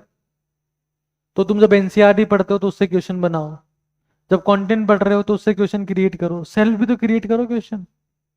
क्वेश्चन क्रिएशन के लिए कौन सी एबिलिटी होनी चाहिए हमारे में? कंटेंट अच्छे से समझा हुआ होना चाहिए, वही लोग तो क्वेश्चन क्रिएट कर सकते हैं, वरना वो फिक्स क्वेश्चन करते रहते। हालांकि ये जो टेस्ट होंगे आपके 100 के आसपास, इनमें आपके 10,000 के आसपास सवाल हो जाएंगे। तो अभी आपको सिर्फ 30 सवाल ही करने हैं रोज के, 60 नहीं करने। 30 भी कर रहे हो एनफ है। और वो बायोलॉजी के नहीं करने हैं, फिजिक्स केमिस्ट्री करने हैं, that is equally equally important है ना। तुम बायो सॉल्व कर रहे हो, मजे आ रहे हैं, मेक्स नो सेंस। तुम लोग को एनसीईआरटी वर्ड टू वर्ड मिल गई बायो की, सॉल्व कर रहे हो उसको? कर रहे हो क्या? गोल्ड माइन थोड़ा ना मिली, गोल्ड माइन, गोल्ड माइन एक बुक है, वो नहीं मिली? ठीक है। Try to solve at least 20,000 questions. फिर एग्जाम प्रिपरेशन में देखो एक चीज समझ लेना, सब लोग समझ लेना इसको, कि बेटा 1 into 10 is greater than 10 into 1। हालांकि मैथ्स में तो यहां पे बराबर का साइन आएगा, उबासी मत ले, भी रुक जा थोड़ी देर, हिम्मत रख। 1 into 10 is greater than 10 into 1, यानी कि एक चीज को अगर तुम 10 बार करते हो तो ज्यादा फायदा होता है, बजाय 10 चीज को एक बार करो। समझ रहे हो? जैसे क्या होता है ना बेटा, तुमने शायद पहलवानी सुना होगा एक शब्द, इंडियन बॉडी बिल्डिंग को है ना पहलवानी बोलते हैं, पहलवान हो गया है तो। वो पता है पहलवान लोग क्या करते हैं? वो 5 किलो का डंबल ही उठाते हैं बस, 5 किलो का, 7.5 किलो का बस, और उसी में लगाते हैं 100 रिपीटेशन। अरे 5 किलो का डंबल अगर 100 बार उठाया, कितना किलो उठाया? 500 किलो। ये उनको पता है। और जो जिम से, उनमें क्या करते हैं, 100 किलो उठाएंगे 5 बार, और L4 L5 हो जाएगी कोलेप्स, फिर एमआरआई करवाते फिरेंगे। 5 का डंबल, 3 का डंबल भी बहुत है, बस 200 बार उठाना है। उठा के देख लो, नानी याद आ जाएगी। अरे तुम तो हाथ ही रख लो ऐसे, आधे घंटे तक पता लग जाएगा। कई बार मुझे लोग आते हैं कहते हैं सर मैं जिम जाना चाहता हूँ पर पैसे नहीं है। मैंने कहा ईंट है? बोले हाँ सर। तो मैंने कहा गधे, तो मल्टीप्लाई करता रहे। बोले सर जिम में तो क्या करते हैं ना कि 20 का डंबल 10 बार उठवाते हैं। तो मैंने कहा कितना हो गया? तो 20 का डंबल 10 बार 200 हो गया। तो मैंने कहा तेरे पास ईंट है? बोले हाँ। बोले कितने किलो की है? तो सर 2 किलो की। 100 बार उठा, ऐसे उठा 100 बार, ऐसे उठा 100 बार, वार्म अप करने के बाद, वरना लैक्टिक एसिड जमा हो जाएगा, अगले दिन कुछ नहीं कर पाओगे। तो कॉमन सेंस पता होना चाहिए। ज्यादा चीजें होने से रिजल्ट नहीं आता, एक चीज को पकड़ के बार बार बार बार करोगे तो रिजल्ट आएगा। तुम एनसीईआरटी एक बार पढ़ोगे तुम्हें कुछ चीजें ध्यान रहेगी, कुछ चीजें ध्यान नहीं रख पाओगे। दूसरी बार पढ़ोगे नई चीजें ध्यान चलेगी, तीसरी बार पढ़ोगे और नई चीजें ध्यान चलेगी, चौथी बार पढ़ोगे और नई चीजें ध्यान चलेगी। एनसीईआरटी वही है, पेज वही है, तुम वही हो, पेन वही है, पेपर वही है, चीजें नई कहां से पैदा हो रही है? बार बार करने से। Repeat for the miracles, repetition brings the miracles. Repeat करना है चीजों को बार बार। तो 1 × 10 इज मोर देन 10 × 1। फिर स्ट्रेस मैनेजमेंट पे ध्यान देना है।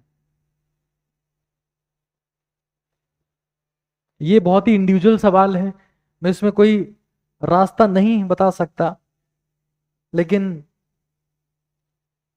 आप में से कोई बता सकता है कि वो स्ट्रेस मैनेजमेंट कैसे करते हैं? ठीक है, 1 2 बस 4 लोग ही बताएंगे, बाकी सब स्ट्रेस में हो। हाँ, यस।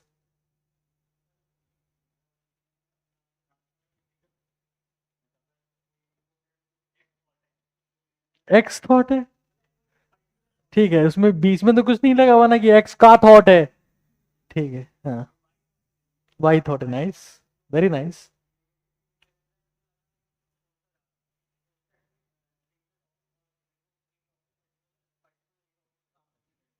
हम्म।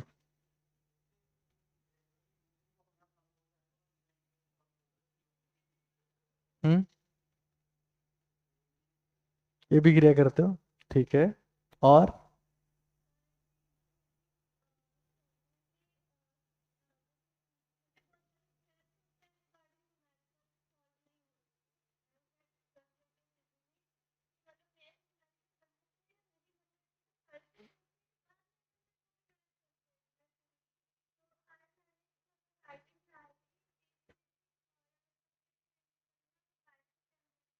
और और कौन था? ठीक है।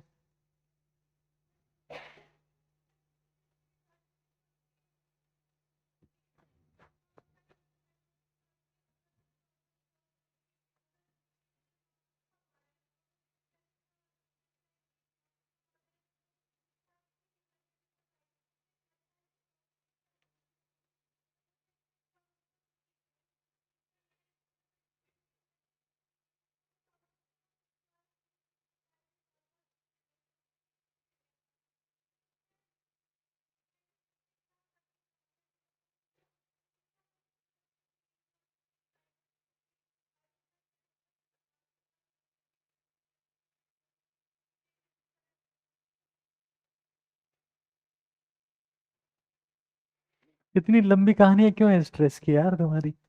आप बताओ, आपको क्या बेनिफिट मिला उससे वापस? आप कैसे करते हो? कितनी देर करते हो?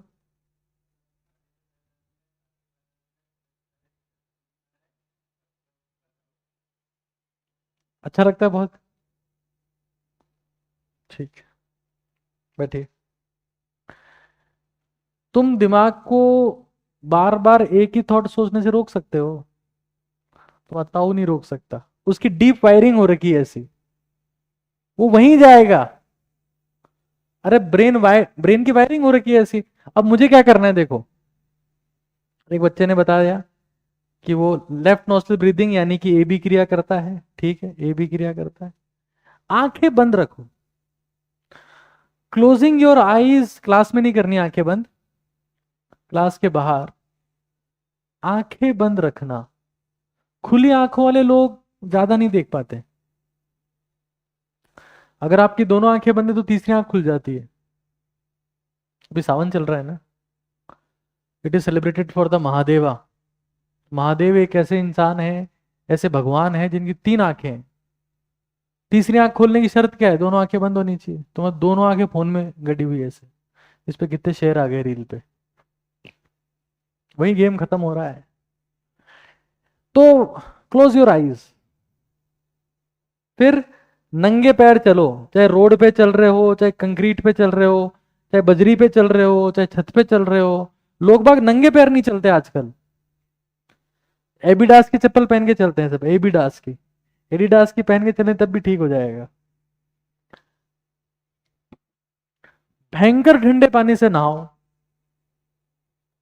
भयंकर ठंडे पानी से। तबीयत ठीक हो तभी। और आराम से धीरे धीरे, पहले पानी पैरों पे गिराना होता है, कहीं सीधा खोपड़ी पे डाल रहे हो पानी और खोपड़ी जम गई, अंदर क्लोटिंग हो गई। बॉडी का टेम्परेचर ग्रेजुअली डाउन होना चाहिए। भयंकर ठंडे पानी से नहाने से डोपामिन हिट होता है एकदम से और इंसान शांत हो जाता है। इलॉन मस्क यूज करता है इस टेक्निक को, 3-4 बार नहाता है वो ठंडे पानी से। बहुत सारे लोग यूज करते हैं, जिनका गीजर नहीं होगा उनको नहाना ही पड़ेगा, तो शांत हो जाते हैं इनडायरेक्टली। जैसे कई लोग कहते हैं कि मैं ना गया गंगा में नहाया और शांत हो गया। गंगा बर्फीली है भाई, तू क्या तेरा ताऊ शांत हो जाएगा? तो बेसिक सेंस है ये। जो नदी बर्फीली होगी उसमें नहाते शांत हो जाओगे। लूनी नदी में नहा, राजस्थान वाली में, शांत हो जाए तो अशांत हो जाएगा परमानेंट के लिए। तो ये कॉमन सेंस की बात है ना। लेफ्ट नोस्ट्रल ब्रीदिंग हो गया, कोल्ड वाटर हो गया, क्लोज्ड आइज, नंगे पैर। और जब कंटेंट लिख रहे हो, जैसे समरी नोट्स बनाने से भी इंसान शांत होता है, पता है? समरी नोट्स बनाओ अच्छे से। और सबसे इफेक्टिव तो मैं यही कहता हूं, आपका क्या नाम है? कृष्णा। वाह यार, बैठो। तो इस बच्चे ने जो बताया ना कि लेफ्ट नोस्ट्रल ब्रीदिंग करो, सबसे अल्टीमेट चीज है। एंटी डिप्रेसेंट का काम करते हो, एंटी डिप्रेसेंट। तुम्हारे 2 सिस्टम है, एक का नाम क्या है? पैरासिम्पथेटिक। एक का क्या नाम है? सिंपैथेटिक सिस्टम को अगर तुम्हें बिल्कुल शट डाउन करना है तो दायां नाक बंद कर लो, बाएं से सांस आने दो, तो वो शट डाउन हो जाएगा और पैरा वाला एक्टिवेट हो जाएगा। ये तो पता है ना राइट लेफ्ट कौन सा है?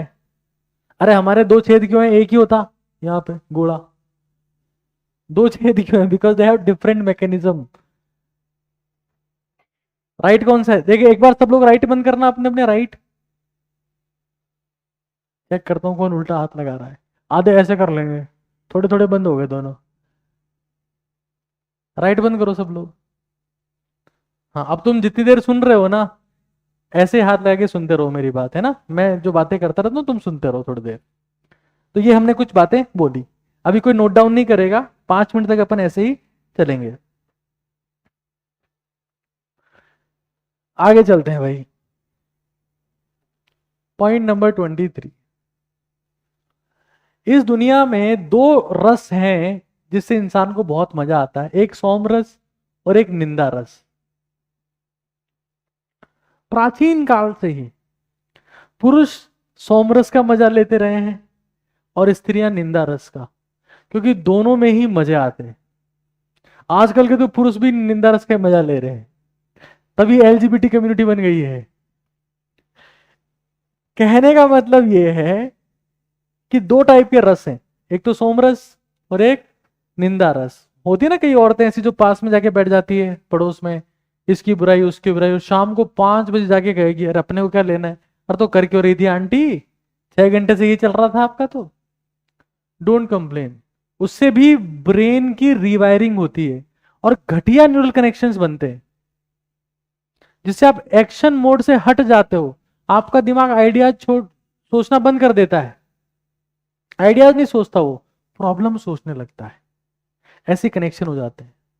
तुम देखना कंप्लेनिंग लोग जो है ना, कंप्लेनिंग लोग वो हमेशा बस में, टेम्पो में, ट्रेन में, जनरल में वहां मिलेंगे आप, क्योंकि वो कोई प्रॉब्लम सॉल्व नहीं कर पाए, उनकी समाज में कोई वैल्यू नहीं।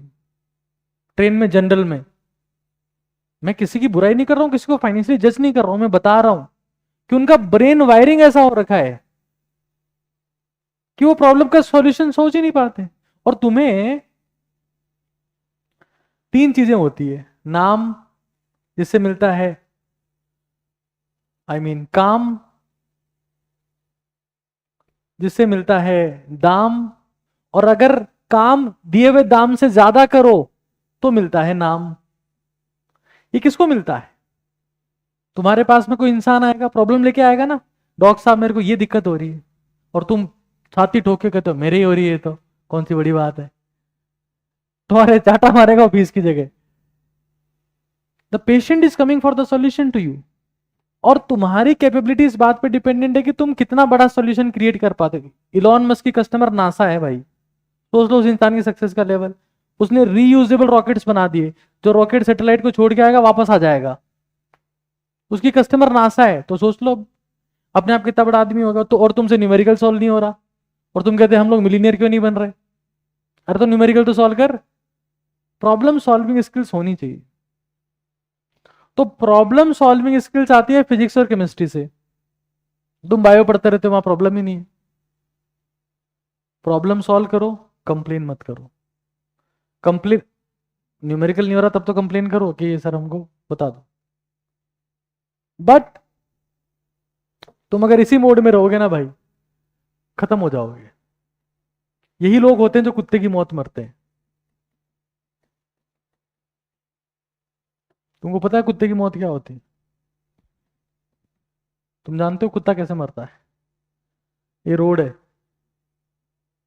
कुत्ता कभी रोड क्रॉस करते हुए नहीं मरता है। वो जाता रहता है रोड को क्रॉस करते करते, उसको लगता है कि नहीं ये गाड़ी तेज आ रही, वापस घूमता है, और तब तक वो गाड़ी वाला सोच लेता है कुत्ता जा रहा है इधर, काट लेता हूं। तो उन दोनों में होती है लास्ट कोलिजन, और कुत्ता मर जाता है। तो कुत्ता क्यों मरता है?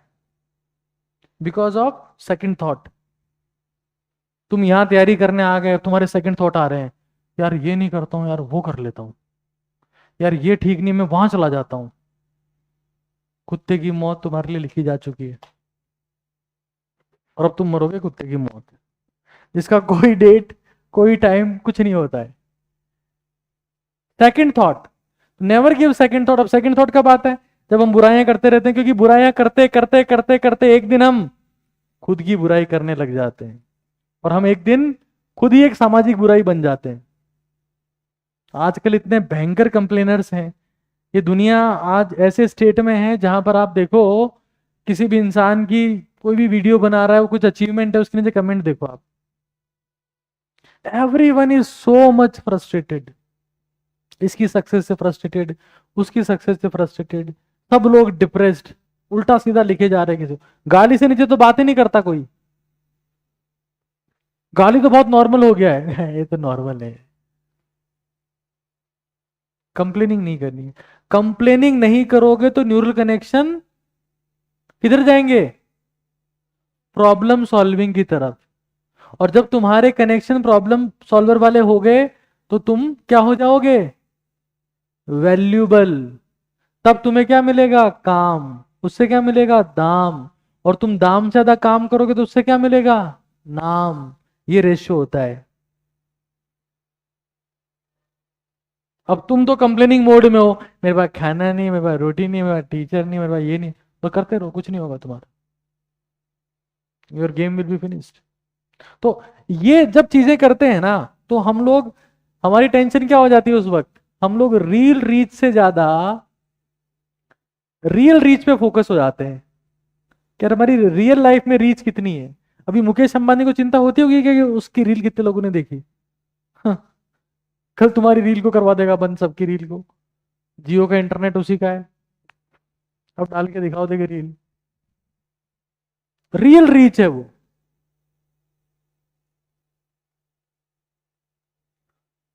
तुम बहुत भयंकर शांत तो नहीं हो गए हो? परमानेंट शांत मत हो जाना, हटा लो हाथ, चलो थोड़ी देर। थोड़ा ठीक लगा?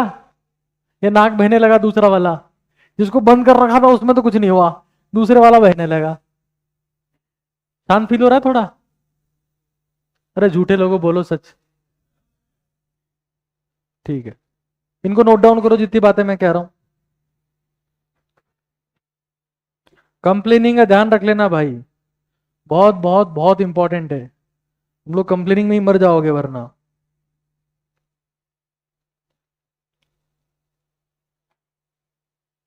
जैसे टीचर लोग पीटते पीटते हैं क्या, या सिर्फ दिखाने के लिए? बस। आज तक किसी की पिटाई हुई क्या इससे? अब होगी जल्दी, चिंता मत करो, ये मेरा ही लाया हुआ है यहाँ पे।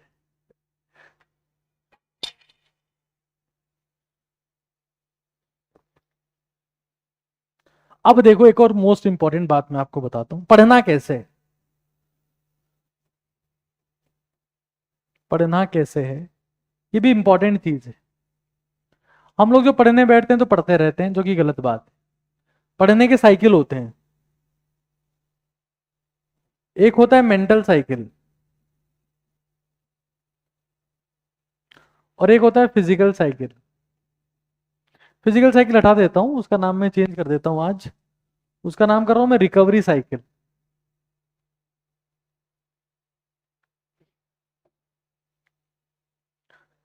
मैं मानता हूं कि कोई नॉर्मल इंसान कम से कम 50 मिनट डीप फोकस करना चाहिए। 50 मिनट डीप फोकस किया आपने, लेट्स सी। उसके बाद में आपको रिकवरी मोड में जाना है। 6-3-1।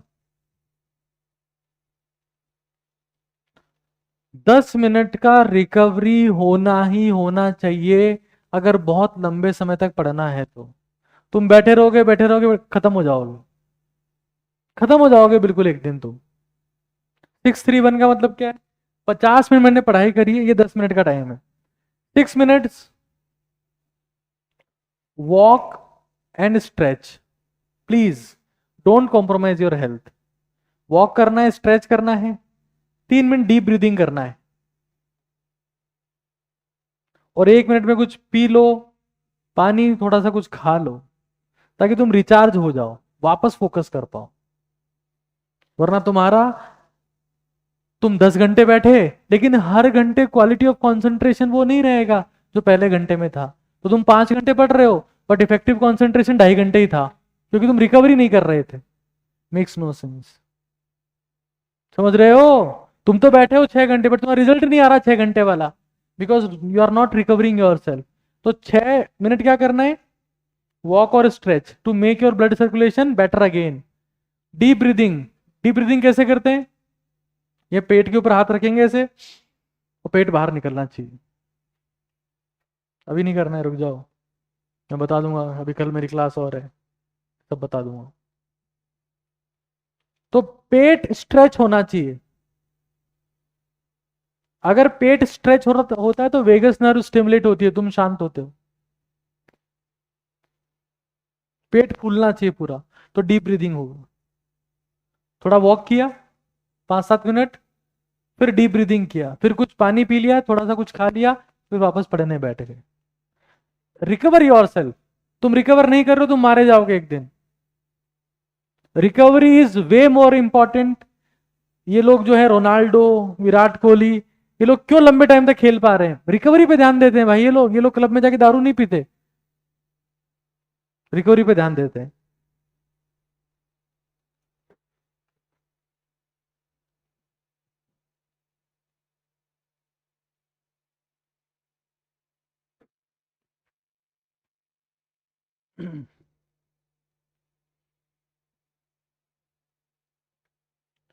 नंबर 26,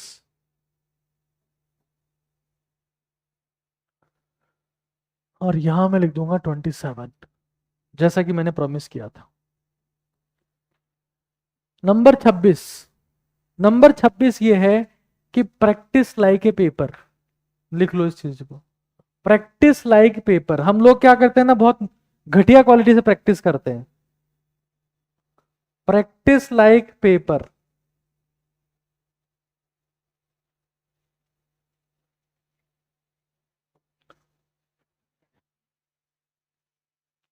क्या होता है पेपर? किसको बोलते हैं पेपर?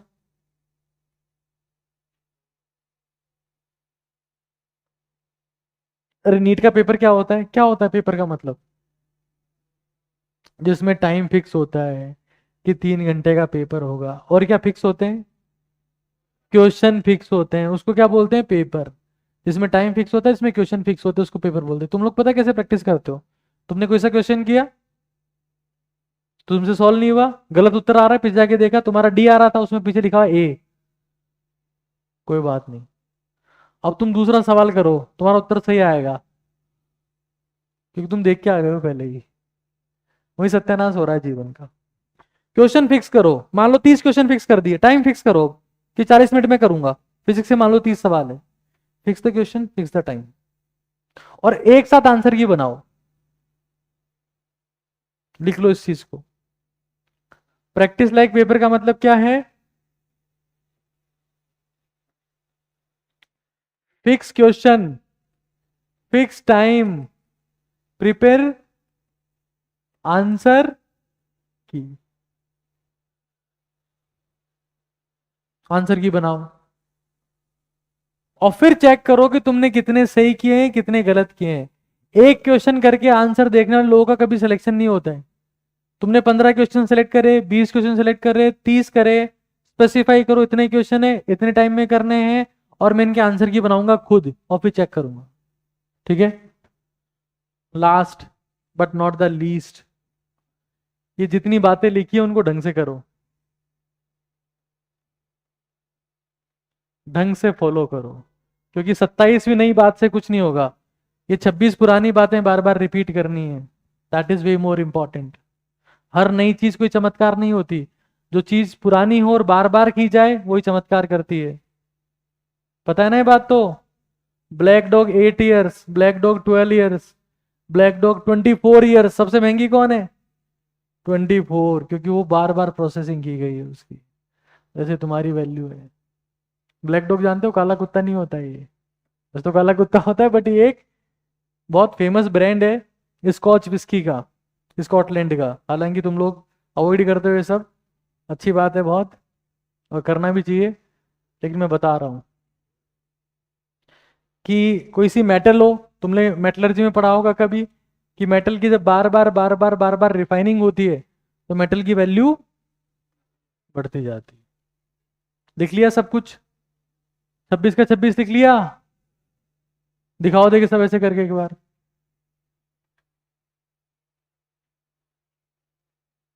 आगे वाली 3 बेंचेस दिखाओ पहले, पीछे वाले रुक जाओ।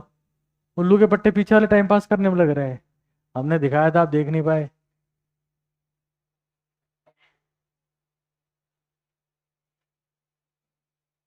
बेटा देखो, लिखना एक सुकून भरा काम है ना?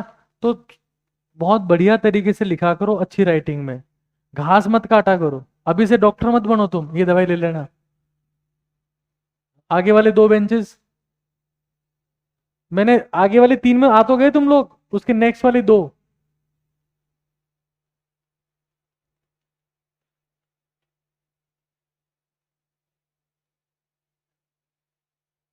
ठीक है,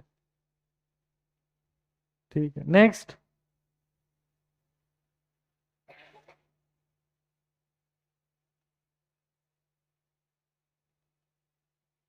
इसको वापस सही से लिख लेना, और जब जब तुम्हें लगे तुम आउट ऑफ ट्रैक जा रहे हो तो यही मैप रहेगा, जीपीएस यही रहेगा। जीपीएस चेंज मत कर देना तुम लोग। अगर तुमको at the end of destination वही रखनी है तो डेस्टिनेशन चेंज करनी है तो फिर जीपीएस चेंज कर देना पूरा ही। बट री रूटिंग इसी से होगी बार बार कि चलो यहां नहीं अब ऐसे करो, समझ रहे हो? और कोई सा टेस्ट पेपर फेंकना मत, जितने भी टेस्ट पेपर यहां होंगे गलती से फेंकना मत उनको, तो बहुत काम आएंगे तुम्हारे। समझ गए? अरे बोलो तो सही, मर गए क्या तुम लोग? एकदम से सुन हो जाते हो यार, तुम के गजब लोग हो। रिवाइज कर लो एक बार शुरू से लेकर लास्ट तक, पूरा का पूरा, और तुम्हारे फेवरेट पॉइंट मार्क कर लो उनमें कि तुम किस फेवरेट पॉइंट पे काम करने वाले हो, most favourite point of yours, जो तुम्हारा सबसे फेवरेट पॉइंट है उसको मार्क कर लो। यस।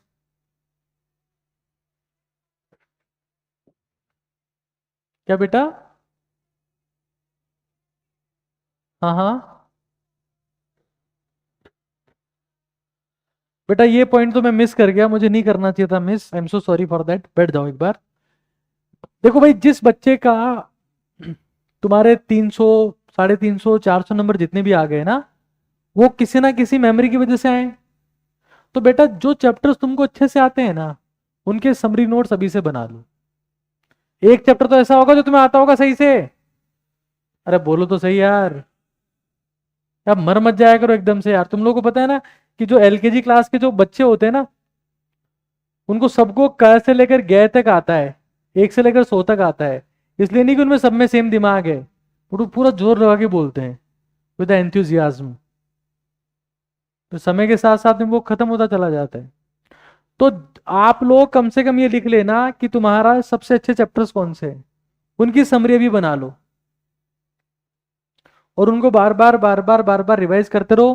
क्योंकि हमारा दिमाग एक फूटी हुई बाल्टी है, हमारा कोई भी सिस्टम चीजें स्टोर नहीं करता। तुम पानी पियो टॉयलेट जाओगे, खाना खाओ तुम वॉशरूम जाओगे, तुम ऑक्सीजन लो CO2 बाहर निकाल दोगे। हर एक सिस्टम स्टोर नहीं करता है चीजें, हर एक सिस्टम क्या है, चीजों को बाहर निकाल देता है। ब्रेन के साथ भी तुमने बहुत कुछ याद कर रखा होगा, तुम्हारे 400 नंबर आए, 450 नंबर आए, 300 नंबर आए, तो बेटा उस कंटेंट को भूलना मत।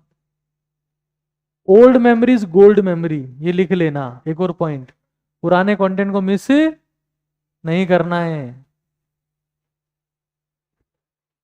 Old memory is the gold memory. क्योंकि हमारा दिमाग एक फूटी हुई बाल्टी है। तुम फिर वही बात हो जाएगी कि तुम नया नया सीख रहे हो, पुराना पुराना भूलते जा रहे हो। अच्छा क्या करोगे, जो तुम्हें 4-5 चैप्टर आते हैं उनके समरी नोट्स बना के चलते फिरते मेमोराइज करते रहोगे, ताकि तुम्हारे पास पुराना कंटेंट भूलने का ऑप्शन ना रहे। अरे समझ रहे हो? अरे थोड़ा जोर से तो बोलो। मरे रहते हो यार तुम लोग, तो मजा ही नहीं आता बिल्कुल। आर्मी तो जोश के दम पे चलती है, इतना जोश भी नहीं कि हम लोग बॉर्डर क्रॉस कर दें। जोश इधर दिखाना है, इस तरफ अपनी बॉर्डर में। वहां जाके करोगे ना यस सर, तो वो चाटा देगा खींच के, चुपचाप बैठ जा नीचे। आर्मी जोश के दम पे चलती है, अपनी तैयारी चलेगी होश के दम पे। लेकिन होश में जोश मल्टीप्लाई हो जाए ना, तो पूरी दुनिया खामोश हो जाएगी, ऐसा रिजल्ट आएगा तुम्हारा। अब तुम्हारे में सिर्फ होश है, जोश नहीं है, ठीक है, नथिंग विल हैपन। होश भी हो, जोश भी हो, तब तुम्हारा रिजल्ट आएगा अच्छा, और तब तुम कंसंट्रेट कर पाओगे। अब रिवाइज कर लो और अपने जो फेवरेट पॉइंट्स हैं उनको स्पेसिफाई करो कि तुम्हारे फेवरेट पॉइंट है।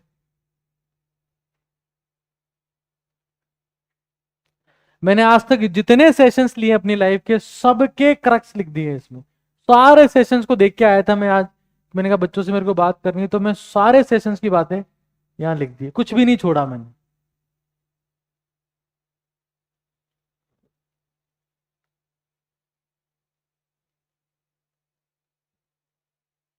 एक मैं डाइट की बात भी कर रहा था, मैंने उसको मार्क करके छोड़ दिया था। ये डाइट की बात भी करी थी मैंने थोड़ी बहुत। तुम लोग है ना, एक आदत तो बना लो कि कुछ ना कुछ भिगो के सोया करो। आंखें नहीं, दिक्कत यही तो है ना। मैंने कहा कि कुछ भिगो के सोया करो और तुम सोते हो आंखें भिगो के। मतलब ड्राई फ्रूट्स, अगर तुम्हारे पास में ऐसी फाइनेंशियल कंडीशन है तो, ड्राई फ्रूट्स के हालात नहीं है तो चना मूंगफली भिगो दिया करो। भीगी हुई चना मूंगफली ज्यादा इफेक्टिव होती है, ताकि तुम सुबह कुछ क्वालिटी फूड खा लो। ये तो तुम सुबह पहले तुम पोहे खाते हो ना, यही बर्बादी है सबसे बड़ी। जैसे शुगर स्पाइक होता है ना, ब्रेन डैमेज होना शुरू होता है। सस्टेन शुगर होना चाहिए। वो कब आएगा, जब थोड़ा बहुत प्रोटीन भी साथ में हो। पोहे खा लिए और यहाँ आ गए, हाँ सर पढ़ाओ। वो 15 मिनट तो शूट करता है तगड़ा वाला। Poha is like cigarette, 20 minute तो शूट करेगा तगड़ा वाला, फिर आएगी उबासी, क्योंकि वो सस्टेन एनर्जी नहीं दे सकता। तो हम क्या करेंगे, कुछ भिगो लेंगे। क्या भिगोएंगे तुम, आइडिया लग गया होगा। सम सीड्स, आजकल बीज आते हैं। सम ड्राई फ्रूट्स, या फिर ये चना मूंगफली जो है इनको भिगो लो सिर्फ, और इनको सुबह उठ के खाया करो। किशमिश डाल लिया थोड़ा सा, मतलब सबसे जो सिंपल है, सबसे इजी है ना, वो तो ये है कि चना हो गया, जिसको मूंगफली पसती है अच्छी बात है, नहीं तो चना हो गया, थोड़ा सा मूंग हो गया, और थोड़ा सा गुड़ हो गया, या थोड़ा सा किशमिश हो गया इसकी जगह चाहो तो। इनको एक साथ मिक्स करके खा लो, थोड़ा सा चबा चबा के धीरे धीरे। और खाने में इंटरेस्टेड नहीं हो, मिक्सी में पीस लो, धीरे धीरे पी लो। चना प्रोटीन और कार्ब्स इक्वल है, मूंग में भी थोड़ा सा प्रोटीन और कार्ब इक्वल है। तुमको ये बात तो पता ना चने में का, अरे चना किसका सोर्स है? भारत वालों का तो ब्रेन वॉश हो रखा है सबका। चने में 60 ग्राम कार्बोहाइड्रेट है, 20 ग्राम प्रोटीन है। जो प्रोटीन होती है तो वो कार्बोहाइड्रेट जो है वो शुगर शूट अप नहीं करता। चना इज ए कार्ब सोर्स। ऐसे मूंग भी कार्बोहाइड्रेट का सोर्स ही है, उसमें भी कार्बोहाइड्रेट ज्यादा है, प्रोटीन कम है, लेकिन they are good carbs. Poha नहीं है ये जिसमें प्रोटीन गायब भी है, 3-4 ग्राम प्रोटीन है। और फिर हो गया हमारा थोड़ा सा गुड़, या गुड़ हो गया तो अच्छा, किशमिश हो गया तो अच्छा। इसको भिगो दिया, तुम्हारे पास मिक्सी का सिस्टम है तो पीस लो, थोड़ा थोड़ा पी लो। और इससे अच्छी सुविधाएं हैं, चना मूंग की जरूरत नहीं पड़ रही है, अखरोट है, बादाम है, उनका नंबर मैं कल बता दूंगा आप लोगों को। तो एक साथ पीस लो, उसको पी लो, ताकि तुम सुकून से जिंदगी जी पाओ। जब तक जिंदा हो तब तक तो खर्च कर सकते हो खुद पे, बाद में मर गए और तुम्हारे पोते खा रहे हैं अखरोट, गंवारो। फिर पोते कैसे होंगे हमारे, हम अभी मर गए तो जैसे भी होंगे। तो मेरा कहने का मतलब इतना सा है कि खुद के ऊपर खर्च किया करो थोड़ा सा। अब खुद के ऊपर खर्च ये नहीं करो गांजा मंगवा रहे हो दूसरे से, लेके आया यार, अच्छा अच्छा क्वालिटी का गांजा लेके आ, मजा नहीं आ रहा है। तो अपने को कुछ ना कुछ भिगो के सोना, ये हैबिट होनी चाहिए, और लाइफ लॉन्ग हैबिट होनी चाहिए। मैं 1 साल के लिए नहीं कह रहा हूं, जिंदगी भर के लिए। हो सकता है कल को तुम्हारी बहू जो आए वो तुमको अच्छा खाना ना दे, बहू मतलब तुम्हारे बेटे की जो आएगी बीवी, फिर तुम सोचो यार बुढ़ापे में कोई साथ नहीं दे रहा है। तुम्हारी आदत होनी चाहिए तुम्हारा ध्यान रखने की, समझ रहे हो? अरे बोलो, मरो तो सही यार।